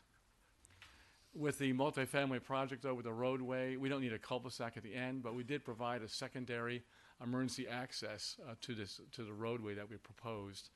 In regards to the single-family project, you go to a cul-de-sac and you have to spin around and drive back out again. So for safety purposes and access, the multifamily is far superior to the single-family residential. Basically, in terms of coverages, they're pretty much all practically the same. In terms of total impervious, the R140 is about 50,500 square feet of impervious. The multifamily has slightly under 50,000 square feet of impervious. So it's actually less impervious with the multifamily option. One thing about the multifamily option in regards, we're providing sidewalks. That's part of our impervious. You don't have those in the residential. And basically, we are providing amenities like central mailboxes, garbage collection. And a residential project, you'd have garbage cans on the roadway every Wednesday or Friday, whatever the pickup time is. We're much more controlled with a multifamily. Lighting, basically, we're providing lighting on the roadway. It'd be night sky compliant. Again, with residential, you don't have any lighting. With multifamily, basically, we're providing fully lit walkways and access ways up the roadway. Again, we're night sky compliant. And the only thing we're facing in regard to our project is across the street is a solar farm. There's no real direct entity which is staring at our project. And then the litany goes on. We have water for both. With a multifamily, we bring a sewer line up to this project. That's why we need a certain number of units. And we can amortize the improvement of the sewer line over a long period of time with apartments. With a single family project, you got to put it in and then add it to the selling price. But we can amortize our improvements of sewer to our site over a longer period of time. Did I misunderstand? Did you say it was going to be septic? No, it's At the beginning, didn't you say? Yeah, I'm confused. R40 is septic. Uh-huh. Our project would be sewer. Gotcha. Multifamily. I'm just comparing the difference between. Oh, understood. I didn't hear the R40 part before. That's right. That's what I'm. Okay, thank you. Go ahead. I'm just going back and forth with Sue. Sorry. Yeah, that's all right. So it's a great improvement to have a multifamily. It's much better for the environment, and you don't have all that development work as depicted on the property that we have showed you. Just moving along, basically, is our setbacks are extensively larger with the multifamily. That we're maintaining much bigger buffers. In fact, on the multifamily picture I showed you, we have a cross-hatched area, which is all the open space we have, which we're going to put trails into it and a lot of outdoor amenities, as well as a little outdoor recreation area. We're going to have basically walking trails, et cetera, on the site. And that is another improvement. So we've talked a lot about comparing the units. Just really quickly, if I may. Whoopsie, too fast. So we've done a project very similar to this, and basically we built it in New Fairfield, Connecticut. The woods at Dunham Pond and Dunham Pond, my office basically designed and built this project. And you can see the vernacular of the architecture. We're going to continue that with this particular project. The systems we designed in terms of house layouts are perfect for slope sites, and we can easily adapt it to the plan which we've shown for you on the project itself. So we've built, this is 100 units, and that has been built for and standing for like 10 years. So we know the product. We've already worked out all the kinks on it. It would be basically moving forward pretty quickly with what you see architectural-wise. And the last thing, it's a bonus that they're still standing, you know. In my Especially on the business, slope side. You're like they're still standing. I'm like, okay, it's a 10 good years. thing. Thank God. If I never get a phone call from a project I've done in the past, that's a great thing. He also Agreed. said on the slope side, so Yes. it's good. So, and if you ever want to visit that, it's right in the middle of New Fairfield. It's a very steep slope, and this all works very well with that vernacular. We're less steep than that. We're proposing these on, but again, I want to show you something that's real, not pie in the sky. But so the planning wise, we went back. We presented this to the planning board, but we really came here to talk to the town board of why do we want to make this multifamily? I mean, there's a lot of advantages that we have that we talked about, but basically what I did is I gave you guys a report about talking about where we are and what we're up to on the property. And basically, again, this property is right on the end of Foothill Street before it leaves the town, and basically across the street is a solar farm. Our neighbors basically consist of a lot of open space areas. We've got a vacant 7.65 acre parcel at 3766 Foothill Street. That's next to us. To the right of our property, oopsie, let's do this again here. Try one more time. Whoopsie. Let me go to the right one here. Whoopsie. One more. Oh, come on. I'm too sensitive. There we go. So basically, we're somewhat isolated in the area. Behind us, is half-acre lots on top of a hill. We're at the bottom of a hill, as shown by the topography. The roadway is a very high level of service because it doesn't have a lot of traffic on it. And we didn't do a traffic report yet, but we'll probably end up doing one. But it's lightly traveled because I've been there many times looking at it.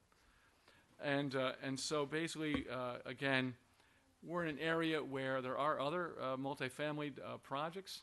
There's one across in the next town over. There's one at the intersection of 1680 Foothill.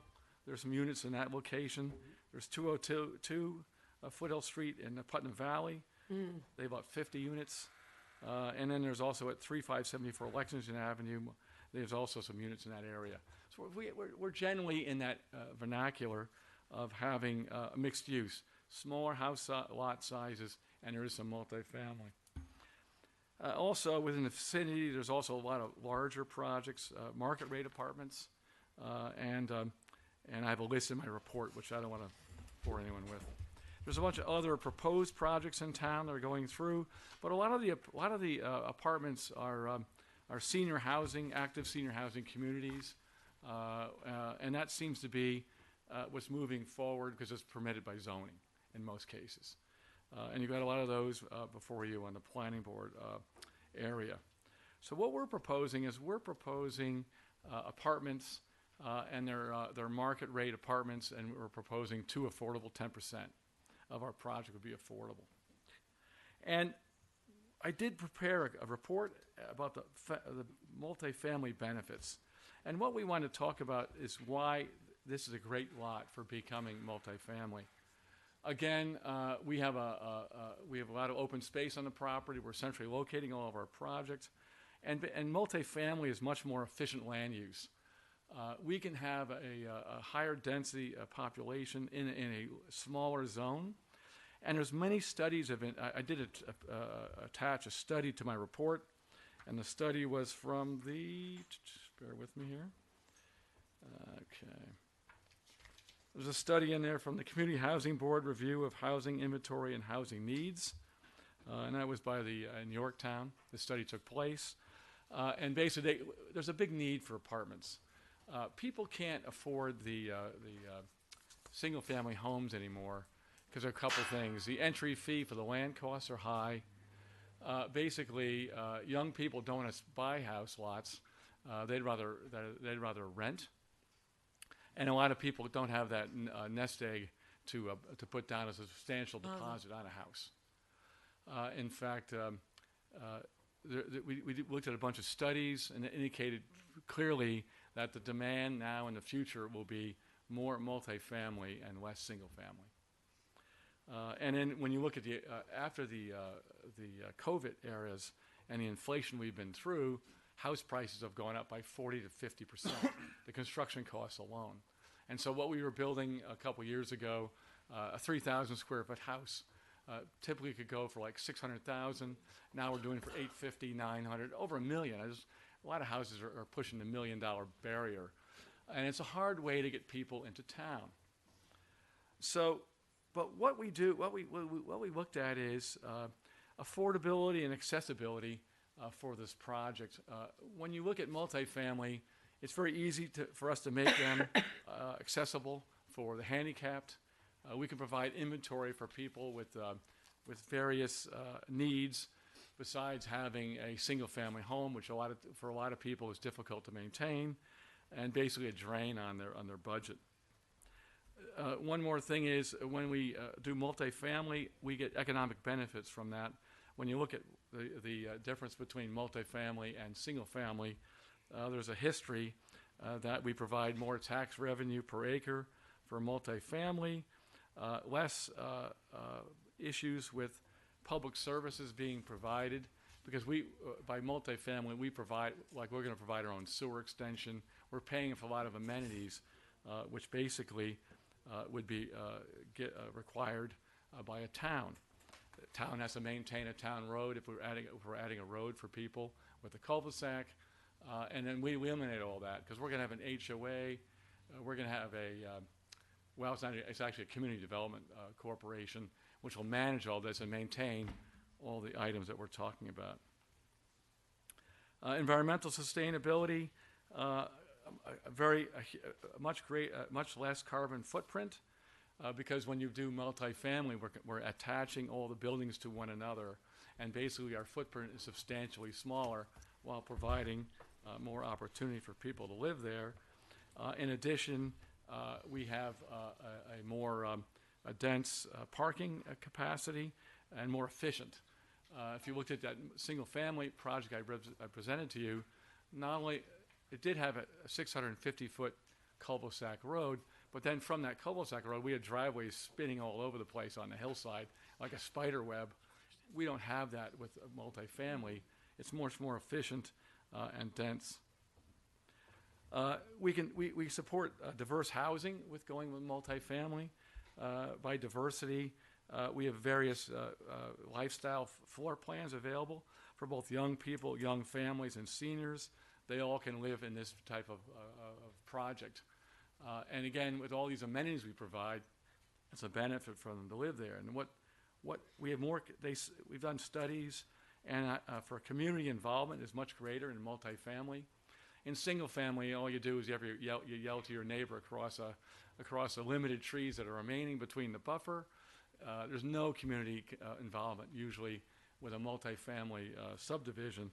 But in this project, we would have, again, we're going to have trails, recreation center, we're going to have benches, sites, and basically the common areas are meant to be used by the occupants to enjoy the outdoors and not serve as an untouched buffer common to single-family parcels in a development. These common areas will encourage social interactions.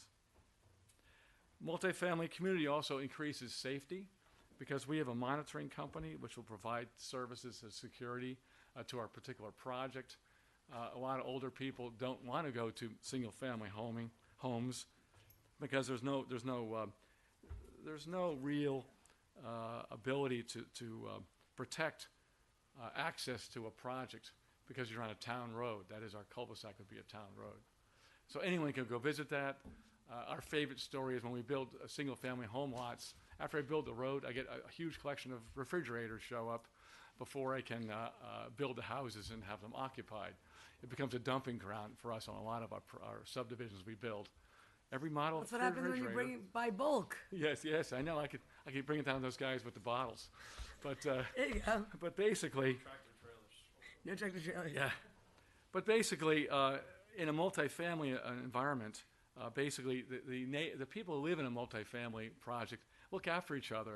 They're always available. There's a population there. People are safer to move around there versus being isolated in a single-family home. I put this section in here myself. Simplicity of life is provided in multifamily uses through the support of a maintenance company to properly address the mundane part of single-family life. Have you ever lived with your mother? It's not simplistic. I know. Yeah, that's true. Yeah, it's true. Yes, but I came from that three-family house. I've taken care of lots of houses in my lifetime. And basically, the greatest thing about multifamily, there's no grass cutting, tree pruning, snow removal, roof and siding repair. That's true. And you have all this free time to actually do what you want to do on Saturdays versus sitting out there with a wife telling you to mow the lawn again. So that's one of my simplicity of life options we're proposing with this. A maintenance company will take care of everything. They'll be centrally responsible. It'll be an entity that the town can contact if someone's not, if this project is not viably being maintained. There's one entity you can call. I used to be a building inspector and a town engineer in a local town. Our biggest complaint was we will be chasing after people of not maintaining their fences, not maintaining their garbage cans, chasing them all the time to take care of their houses. They had 50 lawnmowers in the front yard and a mess in the back.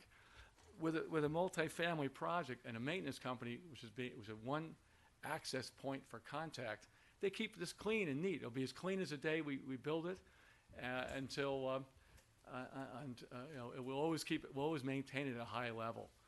And that's what you don't see in single-family houses. And then when we're planning a multifamily, we're providing you house plans, elevations, even the garbage, how to build a garbage container, and where to put the mailboxes. Again, none of that exists with multifamily lots. they can put, you can have an A-frame on that with a McMansion right next door to it, and you can't stop either one of them. Because basically, in most cases, there's no architectural review of single-family lots when we develop them. We go back to projects later on, and there's all sorts of housing being proposed or constructed. And most times when I go to planning boards or ZBA, people are always adding on and adding on and adding on to these house sites after they're built. This is fixed. When we plant a tree, it'll be pretty much located for perpetuity unless it has to be replaced. And we have funding in place to take care of all those things. It'll be properly pruned. The detention basins will be properly maintained. Go find a detention basin in a single family This is subdivision. the only maintenance company that never goes under. Yes, that's Right? exactly I'm like, correct. this is the best maintenance company. Will never go under. But when you go to I go to subdivisions I built many years ago. I can't find the detention basins anymore. They're all filled in. There's garbage in them, and no one maintains them. That's and gross. none of the neighbors, they maintain it for like very few short period of time. They don't even know how to get it out HOAs there. never have money to take care of anything. And as a Lighting town grid. representative, I end up buying these things, the water systems especially. Anyway, all this I put in a big report for you. But one interesting thing is I did look at one more item. I found some research on schools and the impact of schools by multifamily versus single family. And I have excerpts of the article in this package I sent to you all. And what it basically states is that you are reducing your school costs by up to 50% between multifamily and single-family housing. In fact, How do you figure that?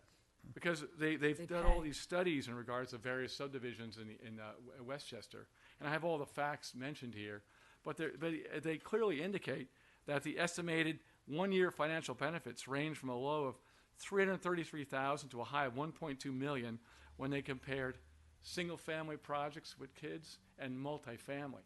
Because in these apartment projects, even though they're two-bedroom, we don't have the density of young children occupying the facility. So you actually save money on schooling on certain types of housing, which we propose right here. It's like birth control. Pretty much he's saying. Yeah, it's called housing control. That's But what it is. anyway, but the issue is, I was surprised myself, but I put the whole article in the report. If you guys want to read this, we submitted it to you. to Yeah, it's in the review. book. And it was amazing. In fact, they were looking at medium surplus of percentage of school tax revenue of 85% surplus was generated on the multifamily versus single family in the best extreme. I think it was in Somers. The study was in Somers. Oh. So they studied all the towns around here. They did like eight schools, systems to do that. So this is pretty much what we talked about. And then last thing we're doing is, when we look at the housing needs of the areas here, the Town of Yorktown Housing Board provided a PowerPoint presentation. It said Community Housing Board Review of Housing Inventory and Housing Needs. And what they basically said is that we're short by 84% of housing for residents under 25-year-olds. We don't have housing for young people anymore. Yeah, it's true.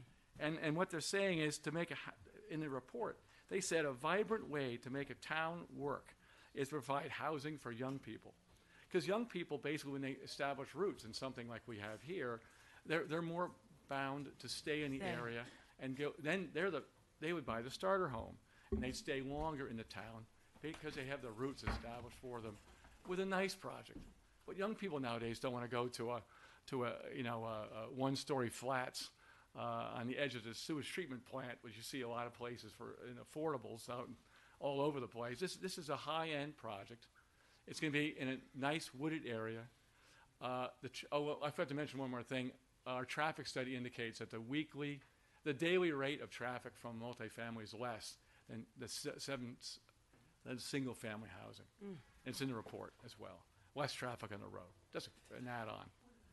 But overall, my conclusion after all these things I wrote about in this report, comparing both of them together, is definitely this study we provided clearly shows the benefit of having a multifamily project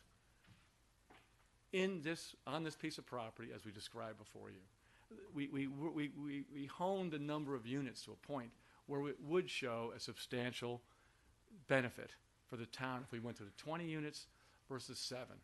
We picked the number at an appropriate point so it could take care of the sewer extension costs and be less impact for every criteria we could come up with in terms of zoning, planning, and basically housing needs for the project. And on top of that, we're providing 10% affordable. So I think it's a win-win for everybody. And we added a bunch of various studies. I referenced all the studies in the report. They're available if anyone would like to have those.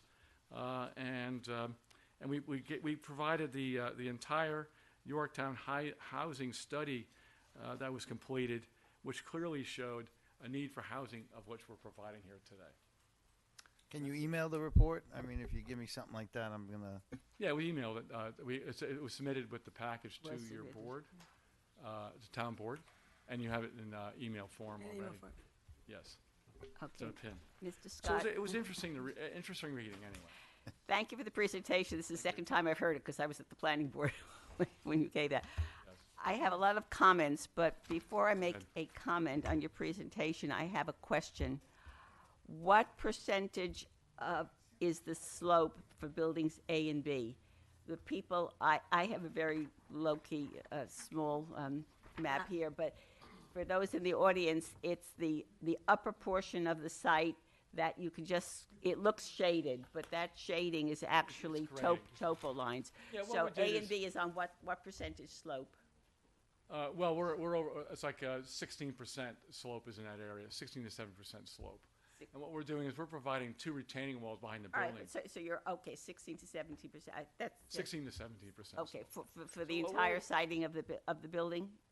Yes, it's a low Okay, slope all right. area.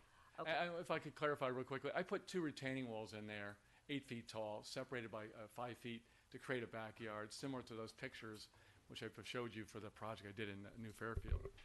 And the grading only extends out because we're trying to achieve a flat grade up the hillside. So you'll be doing more grading behind where the houses are?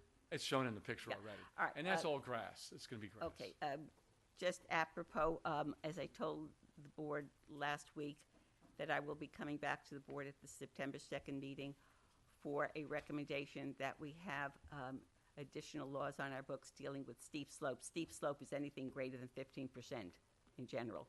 And I will have recommendations to the board about this. Okay, that's just a general comment. Yeah, we mitigate it. In terms of your comments, Yes. I thank you for the comments. I am probably the strongest supporter on this board for multifamily housing. I have a long, long history in Yorktown as Are you supporting. speaking for us? No, I said, of all the people on the board, I'm possibly the strongest. Maybe not, you'll disagree with me. Probably, you just said. Okay, all right. You've made an excellent case for multifamily housing, for rental housing. You have touched every conceivable button that can be touched, that can be pointed to.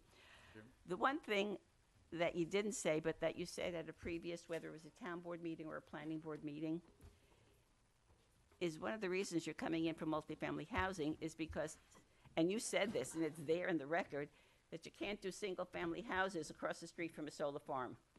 Yes. And that's on the record, because that's what the zoning is for. Nobody wants to look at the solar farm. No from one there. wants to look at the solar Well, farm. Anyone who's been down- I brought the picture with me of an aerial, and luckily they left about 8 trees on the Well, streetscape. But across that's the from us. point of Maybe 9 asking trees. for the rezoning, okay? That the 4 acre, that the 1 acre zoning, okay, you wouldn't be able to sell the houses there. That was Yes. that was the rationale that led to suggest the multifamily. Yes. One point that pushed us towards leaning in this direction. You Ab- can't, guys, you have to come up to the microphone right. if you're going to speak. For all of my support over 55 years in this community for multifamily housing and for rental housing, okay, I don't think this is an appropriate site. I just don't. It's appropriate for the single-family homes on the 1 acre, okay, that it was zoned for, but I don't see it appropriate. And some of the multifamily housing that you cited are really not part of that area going down Foothill Street, with the exception maybe of The one up Freedom on- Gardens of Strawberry Road, but Right. that's kind of a unique kind of a setting, all right? But when you go down Foothill, other than the abomination of the solar farm there, Yes. it doesn't belong. And I say this wanting multifamily housing, okay? And so it's very difficult for me to say, I don't think your site is appropriate for multifamily. What But grounds yet you would think you say it's, that? you think it's appropriate for single-family houses? It's what it's zoned for. It's what it's zoned for. I mean, it's what it's zoned for prior to the 7 trees and the No, ground mount that- solar. that's- and the, hold on, and the need for multifamily housing, which you just said. So needs change, land changes, zones can be changed. So I just want to be very clear. You're okay with it staying as a single family, although there's a need. And we're fully Absolutely. aware that there are the solars, and we can understand why building an isolated community of 20 in this area would give them back their greenery, their walkability, their friendship, their family, maybe possibility for young adults to go in there. And the trees might be a little taller, because if he does hybrid willows / pear trees where they have those umbrellas, you could cover a lot with those, and they need a lot of water, and Yorktown has some water.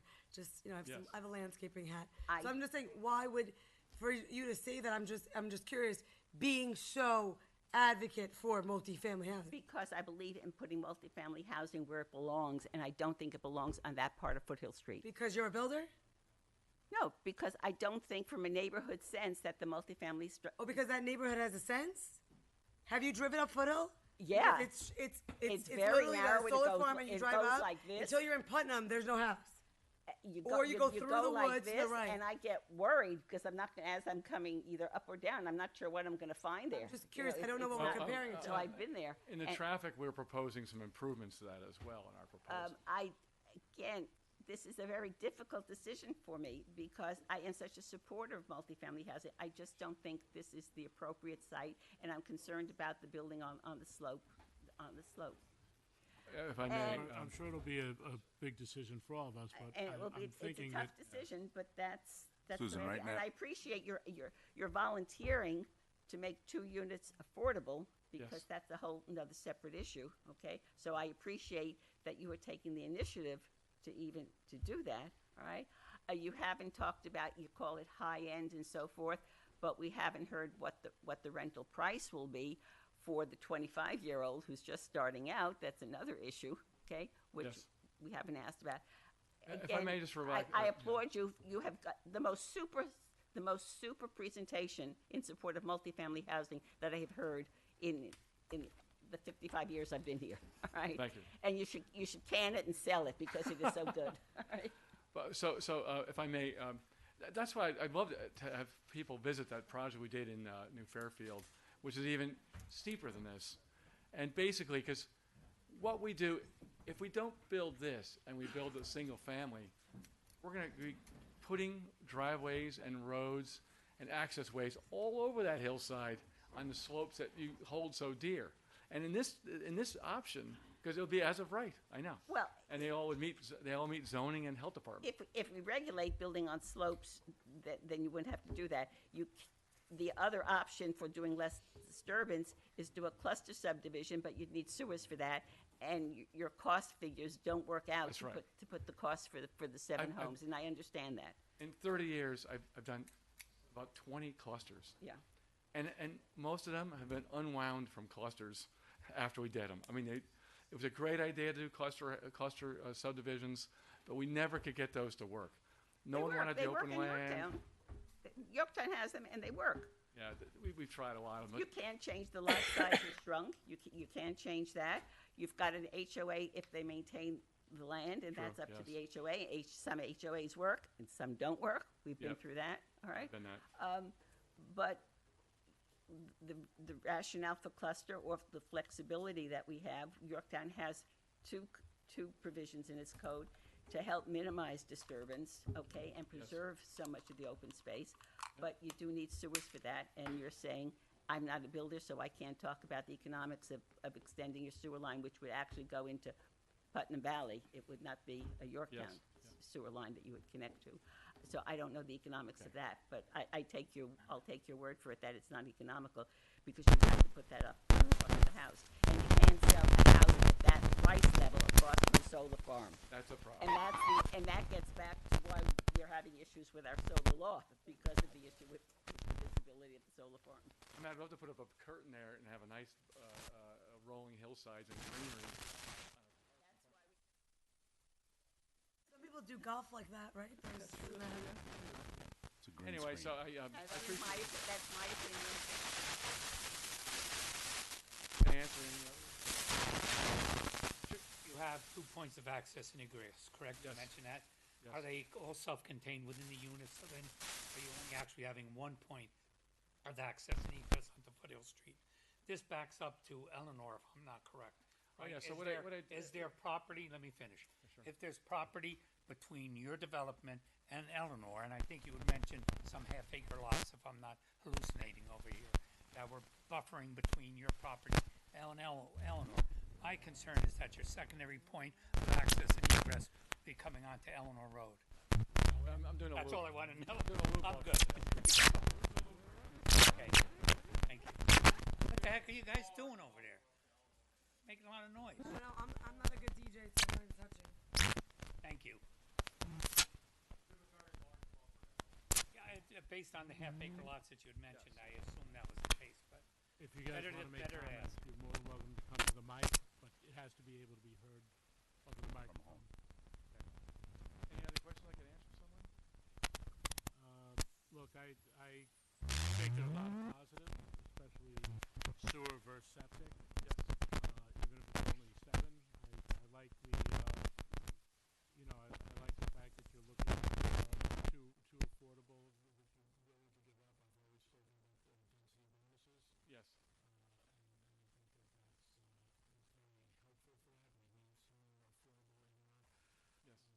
In our community, and I do think that it should be the choice of the developer to say, hey, this is something that I want to do, and Right. hopefully get a little more for that. I'm thinking what we can do right now is refer out as is, and get some comments back from our different department heads on some of the things that the experts may see and Sure. bring our attention to. Can I have a motion to refer this out? Motion. Second. All in favor? Aye. Aye. Okay, so we'll you. garner a little information over the next 30 days, I guess, well, probably need more, but this yeah, Probably second week of September. yeah, probably the Okay. second week of September, we'll look to get it back, and then we could move forward from there and have a little more input. Yeah, John's looked at stormwater management for both. We analyzed all the stormwater already, all the treatment, all that stuff. We're compliant with the regulations for stormwater management.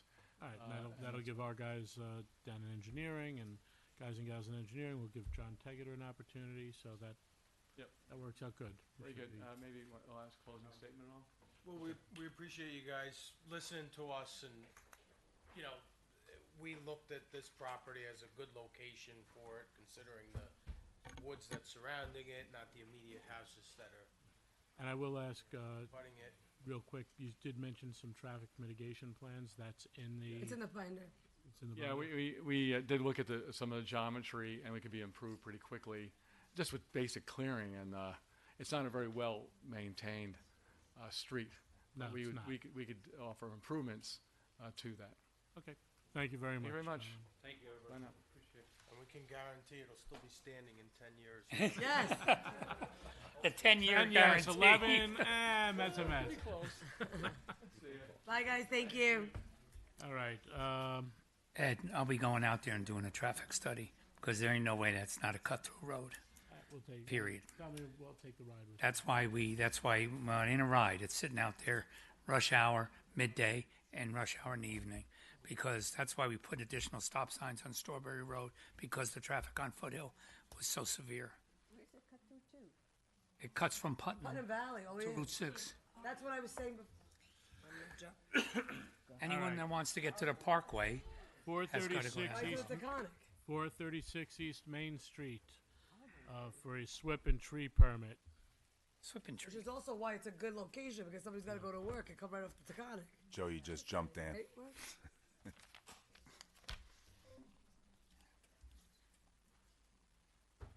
Killing me, Joe. I don't know what happened. I don't know. It also could be what just happened, like the aliens took came. You heard that noise? Hello, everybody. Blame it on Tom. Introducing an application for a stormwater and tree permit. The property is located in Jefferson Valley. 436 East Main Street is the address assigned to it, but the access from the property will be off of Nelson Avenue. So what you see there is Wood Street going up off of East Main, and the lot is In the town's right of way, because we don't own that whole road. what's that? Nelson, right? So the lot is this area here, backs up to Nelson Road, which is where we're going to be gaining access. So this lot formerly had a home on it, which has collapsed, or I don't know if it burnt down or collapsed or whatnot. And so we're going to be placing the original house was on the midpoint of the lot, which is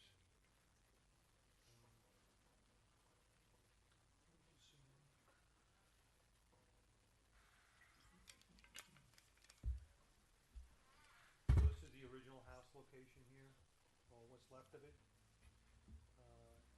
So we're going to be coming in off of Nelson and proposing a new home here, 4-bedroom home. We have health department approval for a septic system in this location here. And our intent is to use the existing stone foundation for the house as our detention pond.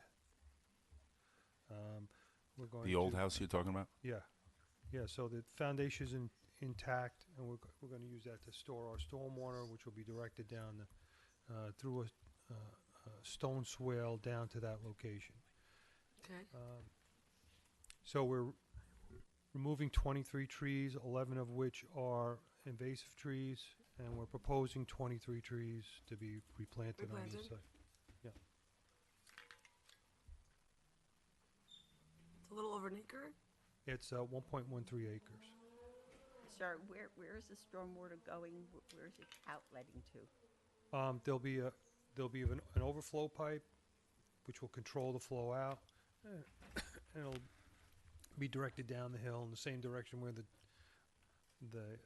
gutters and leaders from the original house are going. But it's going to be at a controlled rate, so we're not going to be. It's gonna go on Wood Street? Or is it, No, it's going to be headed towards East Main. Right, but it's going to be. when it comes out of a pipe, where is it going? Or is the pipe going to some underground pipe? No, it goes on the ground, and it's going to be in a stone What's the dissipator. distance between the end of the pipe and the road? East Main, It's probably, ballparkish. ballpark is probably 100 feet So it's On gonna- a steep grade. on a steep grade, but What- it's going to have an energy dissipator. What does that mean? So in other words, It's gonna the water will come out of the pipe and it'll hit a stone apron, which will dissipate the flow rather, and spread it out. So it will sheet flow onto East Main? Correct, where it's going now. Right. Except, and we are maintaining the same rate of flow or below. Same. So it could be either the same problem or it could be somewhat worse. Well, we're You're trying to get it, you're yeah, less, I or mean. less. And You're and trying it's- for less, but you're not Right, sure. but the fact that it's going to be going through a wooded area on the way down, you wouldn't even see the effects of the flow. Doesn't it have to go through homes that are on East Main Street at this point also? No, because this comes down, this would be in between the homes on, that are on East Main Street. What's the current situation on East Main Street when there's significant rain? Is there flooding on East Main Street? I don't Wood? know. I don't know. Is there any way to absolutely reduce? I mean, we'd have to ask, significantly Dave reduce? might know if there's a Is there flooding issue on problem East Main already Street. at that- There's a bit of an icing problem, but it's not on that side. We had actually a home. If you were coming towards Jefferson Valley Bowling Alley from, say, the Valley Deli, and you hit those homes that were right on the other side of Wood Street on the right side, there were a few homes that were discharging water into the road, but they've cured that because we've given them notice of violations, and they were just letting water pour out of their gutters, leaders, sump pumps, whatever it may be. Whenever we find an illegal discharge, then we give them a code violation, and they have a certain amount of time to rectify. So 100 feet, I mean, and those houses are very close together there. I mean, there's the one on the corner of Wood and East Main that actually has water pouring out of their driveway for the last 15 years. And we initially thought it was septic, so we called the health department, checked it out, and that wasn't the case. So there are some water issues on East Main Street. It's the bottom of hell. Yeah. That's why I'm concerned. If it's a concern, we'll decrease the peak flow by 25% over what's going there now.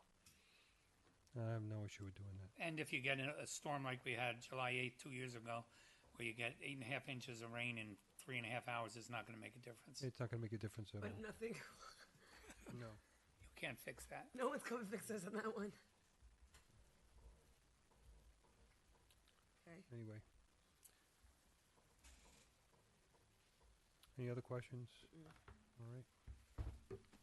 I guess you'll Go refer away. it out. Motion to refer it out. Motion. Second. All in favor? Aye. Thanks, good night. Good night, Jeff. You sure you don't want to go on a little longer? Because I mean, really, you're following quite a trend.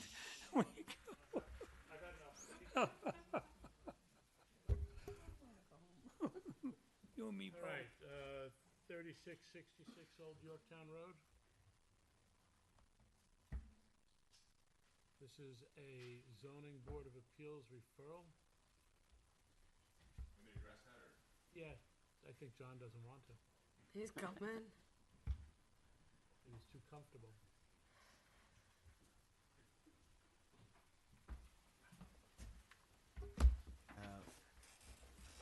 Anyway, so there's an application for the zoning board for a use variance because the battery energy storage systems are not permitted uses anymore.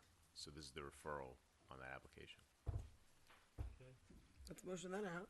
so, Could you explain how the applicant, Adam, could you explain that the applicant going for the use variance is coming in under this special relaxed requirements for a use variance because of the state need of its public utility, whatever the term is? I wouldn't concede that. I would say that they have to establish that they're a public utility. That's an open question. It has to be established. And if they establish their public utility, then they would be entitled, in theory, to the public utility standard for a use variance. Which is a less of a standard than normally. Use Yeah, it's- variance is typically a difficult standard to meet, am I correct? Use variance is virtually impossible. What time frame would it take for them to prove that? Well, it's Ballpark. I believe it's scheduled, the public hearing is scheduled for September 11th. That's correct. Another question, if the zoning board were to approve the use variance, since we don't have a current code that regulates battery storage facilities, how would that work? What would they be, Well, there are, they got the We do have variance? an existing code yeah. on battery storage that, even though it's no longer allowed, there are battery energy storage systems in Yorktown. Yeah, there are conditions, and then the zoning board, if it grants a use variance, could condition it as it sees, They fit. conditioned it on using the all the requirements in the existing law that were for the storage facilities that we already had? Certainly, and other reasonable conditions. Yeah. Right. So, I seem to remember, and John, you might be able to help me because I think you were at the meeting. Westchester Planning Federation spoke specifically about this site and the increased risk of people driving through, since this is right by the Taconic. And I think if, God forbid, something were to happen, north and south, they use this as an example of a place not to put battery energy. I didn't attend that Westchester Oh, planning. You didn't? I So did not, but I one heard of my- about it. One of my spies said you were there. So, Well, I put that in play for other reasons, but okay. we did talk to the same gentleman at the meeting that we had here that did that presentation, Mr. Rogers. And he did know about this, I guess. And as I understand it, he brought up the potential event that if there is a fire or something, that the smoke and the fumes from that fire could be along the Taconic Parkway, and people driving through there might be affected by it. That's what he said. I don't know to the extent that he said it, it would be, what level problem it would be. I wasn't there for that, so. Yeah. So this was He one also, of the things they. yeah, but he also has stated, the same fellow, that a lot of the stuff that comes out of the batteries is, similar and as toxic as some things that we already experience from other fires. So he has said that as well. Not that you want to drive through either of those Right. events, but so. And that is a thing that we have, just dealing with forest fires in Canada, we have air alerts down here, air quality alerts. So, Yeah. Look, we just had the discussion, we just voted on it. Perhaps we just need to get a letter drafted. I'm not in favor of that variance. The Well, planning one of the board- issues, if I may, just to provide some structure, I think, to this. One of the issues, assuming, there were a public utility standard, is whether and to what extent it impacts the community, the development. So, you can certainly address that and the other factors, in the test. You can throw something together, prepare something, and well-reasoned, Right. and respond. Yeah. I think this was discussed at last night's planning board, and Sergio, you were there. And only 3 members were there last night, but Rich Vaughn, the chairman, who had been at that Westchester Planning Federation meeting and was concerned. And if you remember back when we were considering the legislation to the ban, the planning board was opposed to the ban because they supported and they see the need for these facilities. He was concerned about the location of this one and because of the smoke issue. That is the Taconic, and it's also DEC wetlands. and it's a hiking trail and a bicycle trail that goes through there. So he was concerned, and the planning board is still, I think, going to be working on a memo. And they were supportive of these facilities, but again, it was the location for this specific one. So what they will be saying remains to be seen, but that could be an issue for this board to say if it's a concern, either a general concern because we voted well, it was, I think, a 4-1 vote to ban them, but that this location might not be the right location because of those concerns. Yep. Despite all the fire requirements that they would obviously have to meet. So I just offered that as some information. Thank you.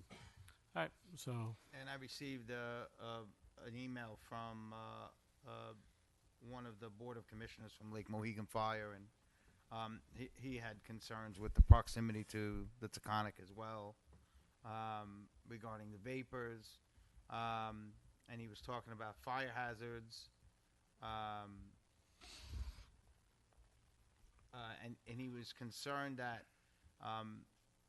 that the resources, if something were to happen, hypothetically, I mean, it's a low. I understand that it's a low probability, but if it were to happen, he was concerned. He expressed concern that it would probably expend resources of mutual aid, other fire departments in the area, and our fire departments here would be consumed by trying to mitigate something that would happen. So I just figured I'd mention it. He was very concerned. All right. Well, You're going to have something drafted and we could look at it and vote on it September 2nd? Yep. What's the consensus of the board in terms of? well, we all just voted unanimously, 2 months ago, 3 months ago? Wasn't unanimous. eliminate- I voted against the ban Oh, you voted against Did- that? yeah, I'm sorry. I voted Okay, against so it. 4 of us voted. because I didn't want it to be as blanket as all of that. All right, well, so I think we pretty much have that, and you've just said that you I have have an concerns issue. about the location. Right. Yeah, So that would probably be unanimous unless anyone's flipped on. Nope. All right, so we can see a draft to vote on. Okay. All right. Very good. Thank you. And before, I think that's the last item on the agenda, before we get to the resolutions, I'd like to make a comment.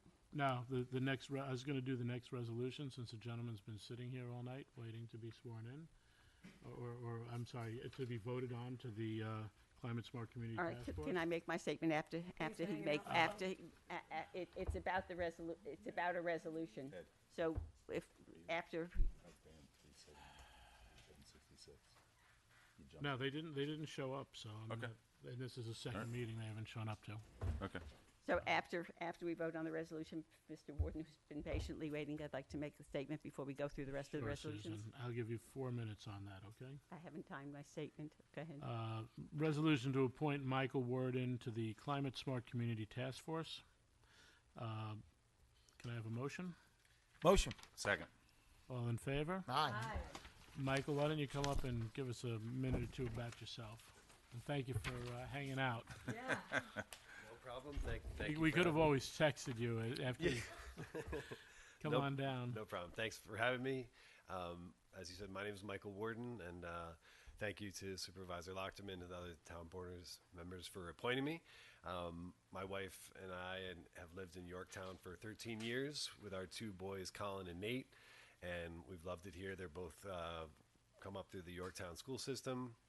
As was mentioned earlier tonight, it's a beautiful town, and we've loved being surrounded by the amazing environment that it offers here to and everyone that lives here. So I've been really interested to see some of the great work that the task force has already taken on, Sarah and the others, and I think it offers a great opportunity for town residents to not only help improve and keep the climate in a good place, but also gives them a chance to save a little money in their own financial matters. So I'm excited to join the task force and looking forward to working with them. So thank you for having me here tonight. Thank you, Michael. Congratulations. Thank you for volunteering.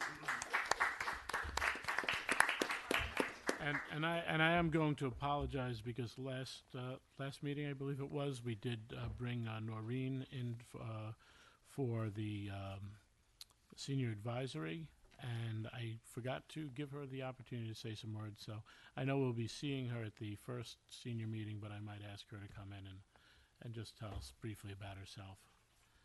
We could use more volunteers on the Conservation Board and the Community Housing Board. So anyone who's interested, please. Michael, you can't leave yet. Thank you, Michael. I'll just repeat that.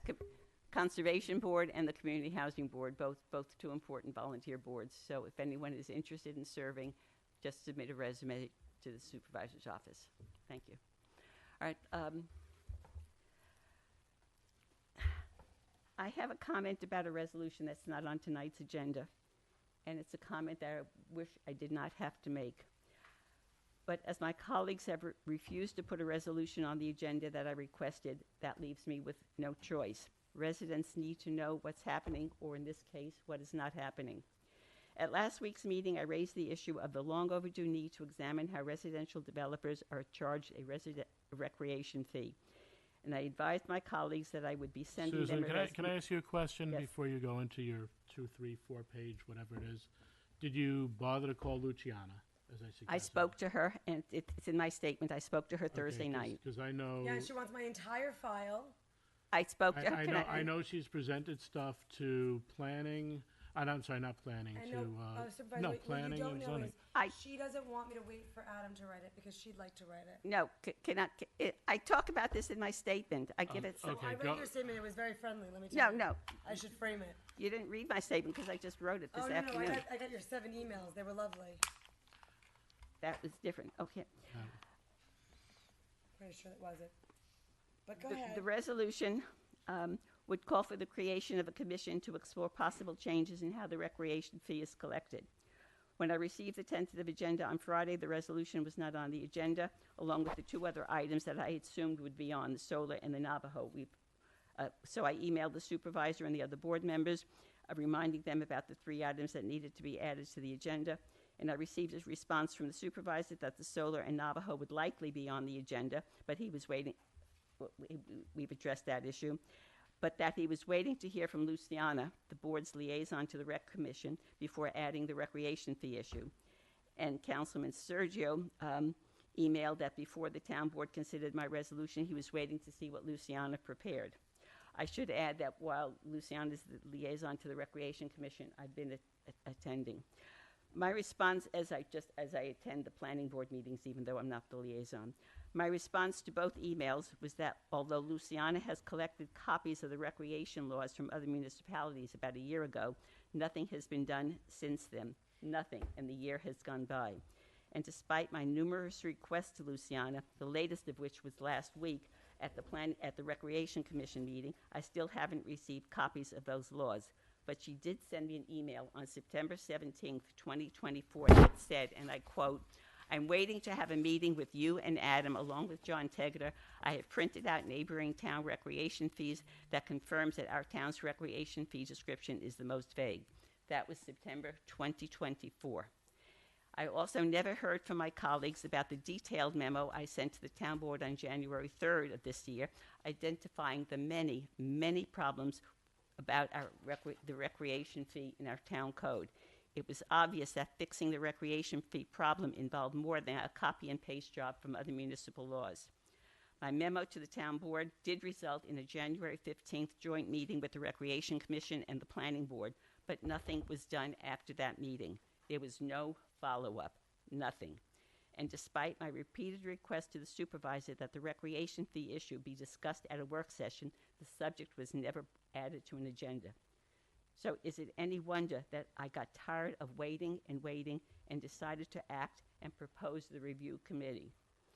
Last Thursday, at the end of the Recreation Commission, I spoke to Luciana about my idea for the committee.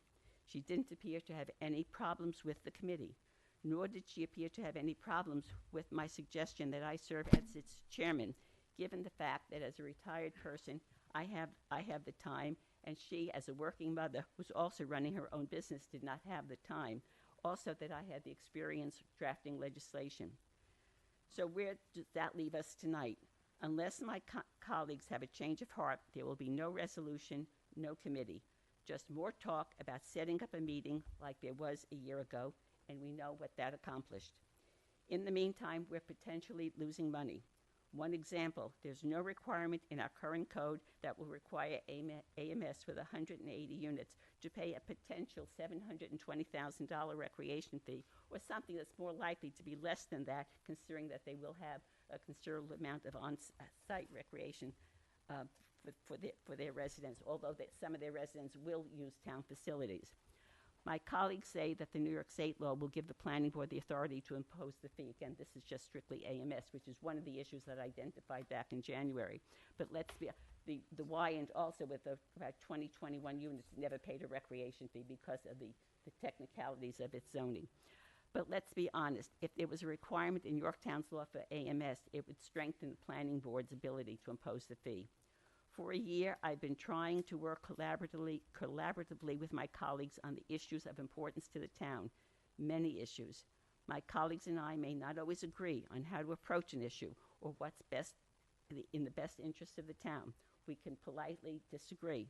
But at a minimum, we should at least be discussing how to solve the problem, and the recreation fee is one of those problems. So here are copies of my resolution. Would you like to see a copy of it? Because I hope that you'll consider voting for it tonight. It's a very simple 100-word resolution. All it does is set up this joint committee with a representative of the town board, the planning board, the recreation commission, the planning director, the superintendent of parks and recreation, and the town attorney, and we'll get it done. And there's a precedent for doing this. It was set up during Lanny Gilbert's time as supervisor when a joint committee drafted a revised tree law and then brought it to the town board for revision and eventual adoption. Well, there was a big Susan, difference. hold on, Ed, Hold one- on. one There thing. was I was here for Would the you tree law. So Would you there like to see copies of this? I've seen it, Susan. There was Pass this along. there's a major difference that you're sort of missing. The committee is already consisting of town volunteers and town employees and a council person who is the liaison. The tree committee was people who were not all part of that. They were not employees. They were not. I don't think we had. It was a combination. It was a combination, but you're missing the external part here. we've already been, and there have been some issues that, you know, Luciana and Adam have been going through regarding, you know, the case law of taking recreation fees, and our big thing is not only just to change in those areas, but our recreation fee hasn't changed since 1990, and there are things that need to be addressed in order to do that, and addressed the right way so they stand up in a court of law. Today I sat in, was it today? I think it might have been today, but one day recently I sat in with Rich Vaughn, Luciana, Adam, Matt Talbert, and myself, and there was a discussion about some of these particular things. And what Luciana was looking for at this point was, in order to correlate 1990 to 2025, there's a lot of homework that needs to be done on what, you know, how do we justify an increase in that? And then It's not just increasing the fee. It's not just increasing, but- one small piece of this puzzle. It's actually not a small piece. It's a big piece. There is, and unfortunately we didn't have Mr. Tegeter on today, but there also is the New York State law that needs to be addressed, and it covers it. So that's everyone you want on your committee and your resolution is already working together towards this. Where? So- When? I just told you I was on When? a call with him today. Susan, Oh, you're on call with them today? Well, maybe it's because. no, it's No, been it's not. It's been ongoing. happening. Oh, my goodness. We've been constantly looking at the capital improvements and understanding how to find a way to work with the developers so that we can also maintain these beautiful parks. You're new to this whole part of it. No, I am Yes, not I new know, to I'm this. aware. But what I don't appreciate very much so is that you come in and instead of being a collaborator, you want to take it over. The parks even acknowledge both of us and all of our hard work, but you want to go ahead and discount everyone else because you got it better, because you know the committee is better. Hold If on, you just look, if Susan, you took Susan, the hold on time one to second. look at my Susan, memo, okay, Susan, and identified the how come very you didn't fix this specific when you're the work- supervisor? Because it wasn't a problem then. It's since It wasn't since a problem 1990 it then. wasn't a problem. I So don't know why you now it's mentioned just a problem. 1990. Now it's It just has not we weren't developing then. Yeah, We okay. weren't building anything then. If No, you no, took no, the no. time You to know what? look to look at my I'm going to memo, constantly call you out on that. Anybody to speak, guys? No, I'm going to Susan constantly speak, call let her her out. speak. Everybody, there get are your chance. multiple sections. Susan, I was speaking about allowing people to give the opportunity to speak, and you Okay. cut me off. Oh, I'm sorry, I Okay, so apologize. please, let's Go not ahead. let this devolve into something. Pat was speaking, and he had the floor, and let's respect that. All right. You constantly call this out, and everything has to be done tomorrow, but you have no problem reading a 4-page letter. Luciana has been working on this with the commission, with Ed, with Adam. Just because you're not the lead, it doesn't mean it's not being looked at. She's been working on it for the better part of a year. You could have fixed, if it was that important to you, you could have fixed it when you were the supervisor or you were on the council. But no, you want to have a gotcha moment here. That's all this is. It's a dog and pony show for you. Okay? Yes, exactly. Susan, If you ca- if basically, I agree that there needs to be a committee, and it's already there. I don't know why we need to read a resolution. Thank you. So, I don't know why you would like us to read a resolution saying to have a committee that is already there, unless you want me to appoint you as the lead on it. Is that what you're looking for? I don't know. I certainly want to be on that committee because I think I have a broader view. So If you look that's- at my memo, there are 8 areas which I identify as problems, and it's not just the amount of the recreation fee. Should requirements for the site plans be consolidated into one section and clarified? There are different sections in the zoning code for R3, RSP1, and nothing for RSP2. The current code doesn't include residentials in a transition zone, like the Wyand. Well, it treats multifamily, it treats condos, multifamily, which could be condo ownership or it could be rental. It treats them differently, okay? Should it be different? Should the play area requirement in the R3 zone be be expanded to include more specific requirements? Should the recreation fee be different than the overlay law? Should subdivision requirements in there's one, it's all over the zone, it's all over the zoning code, and it's in the land development regulations. It is so absolutely confusing. But that is And all of exactly them why are it's in- related. And so it's not just the taking and how much can we charge for a recreation fee. It is complicated, and you have to look, and I have looked at all of these different laws, and I have identified what I perceive as the problem. I have suggested, and then I have suggested what needs to be done. So Susan? And I don't think that anyone in over a year has been looking at any of this, because nothing happened Okay, Susan, after. Susan, That's an outright. Nothing has that's happened. uncalled for. I haven't We've seen looked any at, we've looked results. at, you just said there was a meeting in February, or No, no, January 15th. What happened in So January? It's so that's August not now. over a year. So first off, watch your statements. Well, if you're gonna- Luciano was going to Please, meet may with, I- with, may I meet with finish? Adam in last year. Everybody was respectful when you were speaking. May I and finish? Then, and then I think Lou wants to speak. Yeah, as look, well, So I just. one at a time. You just pointed out exactly what's taking its time. Adam, if you'd like to comment on where we've been with this and how many communications you've had and. Lots of meetings, lots of research, lots of discussions. We're working through it. We had another meeting recently, as you just said. The issues that were raised are not issues that haven't been discussed really before or aren't things on the radar. So I don't really know what else to say. I mean, we have a plan to develop a code amendment that addresses not just the fee, but other issues, as you just highlighted, Susan, and that's kind of where it is. So we anticipate, I think, having something in the next month or so.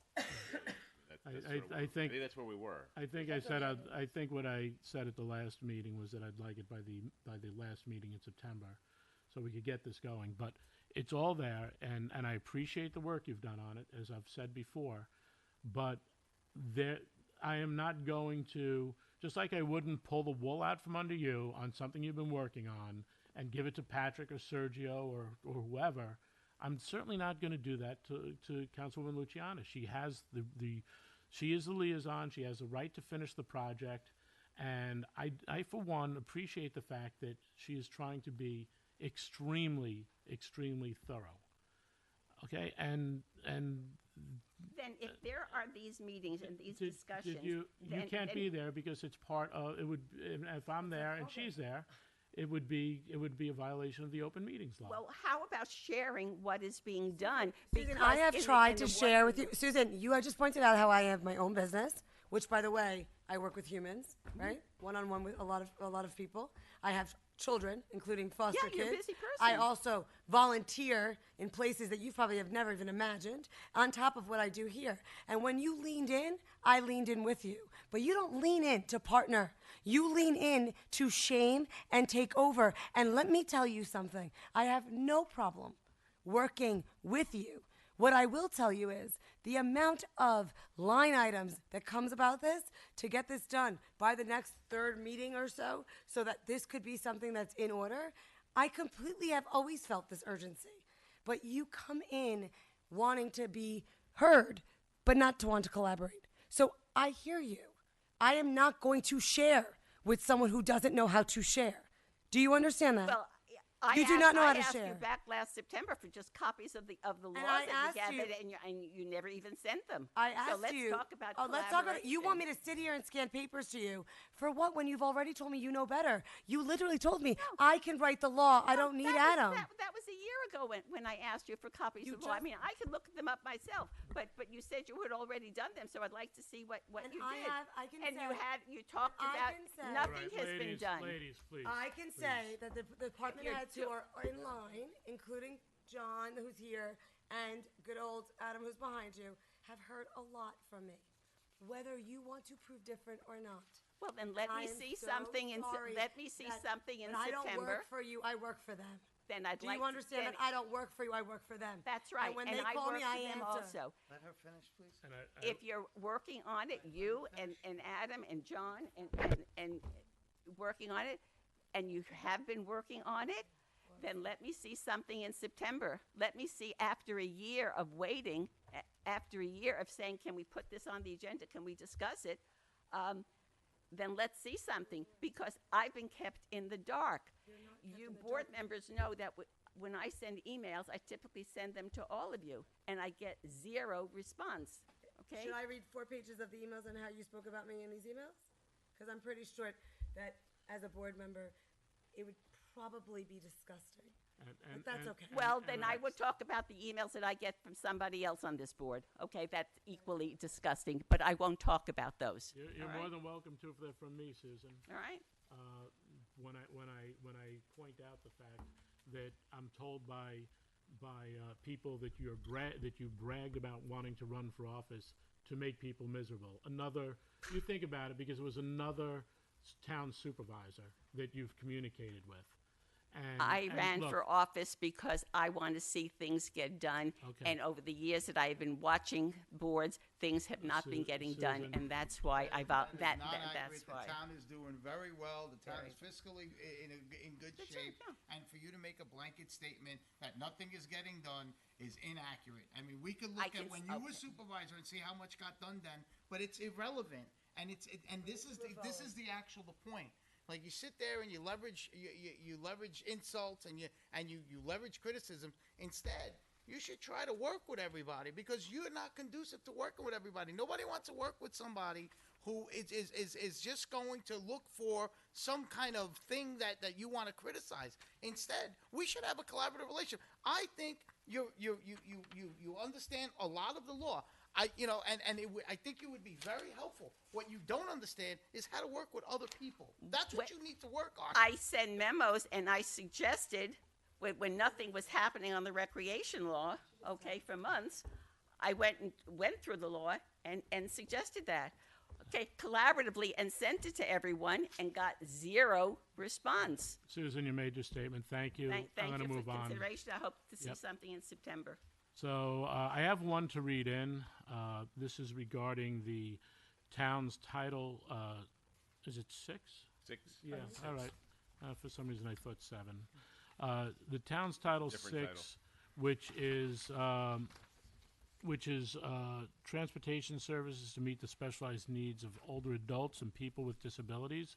And be resolved, the supervisor is authorized to transmit the town's Title VI and limited English proficiency plan to New York State Department of Transportation in order to continue to qualify for grant funding, including FTA Section 5310 grants that support the provisions of transportation services to meet the specialized needs of older adults and people with disabilities. Can I have a motion? Motion. Second? Second. All in favor? Aye. Take out that. There was a typo, but here you go now. Yeah, there were 2 S's in support. If you want to email that too, that would be great. From the Building and Maintenance Department, extend the bid for annual maintenance of electric work on town buildings. From the Engineering Department, authorize the comptroller to release erosion control bond to Little Sorrento, Inc. in the amount of $1,500. Authorize the comptroller to release erosion control bond to Ehrenberg CMSS Design and Development, Inc. in the amount of $500. From the Highway Department, authorize the comptroller to process a budget transfer to American Petroleum and Construction for remedial services. This was for the oil tank they found in the ground and took care of. Authorize the comptroller to transfer $272,760 from the general fund balance to highway for paving. Can I speak to that for a moment? You certainly may, Dave. Okay. So the genesis of this, part of it, this is going to be for parks and also for the town-owned parking lots, the commuter lot and the lower lot. That's all town property, correct? Yes. Yes. So the supervisor and I, about, what'd you say, 3.5 months ago, give or take? 4 months maybe? We had the opportunity, we were invited by Dr. Hatter to meet with a committee of students at the high school and discuss some of their concerns with respect to their living conditions, so to speak. They were very concerned about the safety of the commuter lots. All right, they were concerned that they'd break an ankle. They concerned that they could fall, break their arm. So they had very valid concerns, which basically put it on the radar for Ed and myself. Correct? I'm not. If I'm speaking out of turn, let me know. All right, because I've been sitting here too long. I could snap at any moment. So that being said, that was the genesis which made us aware of this. People may say, "Oh, why all of a sudden?" All of a sudden, because 4 months ago we had a meeting with these young people, and they were very articulate, expressed their concerns, and I am grateful for the town board for allocating the funding to be able to take care of their issues. That's it. I'm done. And I would like to say, some of the comments from the kids, from Dr. Hatter afterwards, were that, they didn't understand why Dave and I took our time to go there. But yes, they're residents, and they actually they had a great idea about striping and the arrows to get in and out and create control the flow of traffic. So, and we created that no left turn coming out of the high school parking lot to cross 202, which was dangerous. Yep. So, it goes back to every voice is important. You listen, and there are definitely opportunities out there where you can learn a little bit. The old dogs learned some new tricks from the kids. They certainly did. And, but they really where I go to that upper commuter lot maybe 4 times, 5 times a year. I don't drive the whole thing, and I don't realize how bad Till it's it is empty. Until it's empty. And then when they said it, going on that walk there and seeing the conditions. So I want to thank the student government from last year, because that was who it was: the student ambassadors, senators, student government. They have the whole 9 yards running there. Yeah, it was quite a committee. Yeah. And they had wonderful questions, wonderful solutions, which was really good. And Dave, thank you, because I know you took out of a day that you were out doing a lot of work that day to get over there. It was a very enjoyable experience. Yep. We're going to authorize the supervisor to execute all paperwork for grant funding from PERMA for DPW work zone kit, valued at $2,500. From the Human Resource Department, appoint Janie Becerra to the position of Motor Equipment Operator in the Highway Department. Appoint Donald Hooper to the position of Parks Groundskeeper within the Parks and Recreation Department. From the Legal Department, authorize the supervisor to enter into an intermunicipal agreement with the Yorktown Central School District for shared services, facilities, and equipment. Authorize the supervisor to enter into a renewal of the license to hold harmless agreement with the Yorktown Central School District for the Yorktown Central School District to use the commuter lot. From the library, appoint and promote Allison Egan to the position of Librarian 3. Maybe we should table that and bring it back at midnight. Yeah, why not? They've sat there so patiently. Yvonne and Kathy, you guys do a great job. Yes. The rest of the board. From Refuse and Recycling, authorize the Central Garage to scrap or sell at auction 2 vehicles, a 2010 Mack dump truck and a 2000 Mack RD6 dump truck.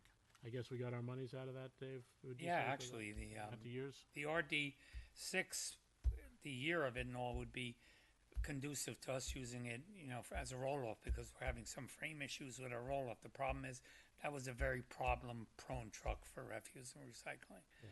But we got We had nothing but problems with it. 25 years out of it, Yep, though. That's great. Yep, it doesn't owe us anything. No, not at all.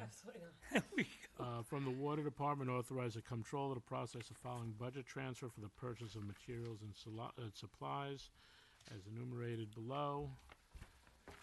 And may I have a motion? Motion. Second. All in favor? Aye. And motion to adjourn? Motion. Second.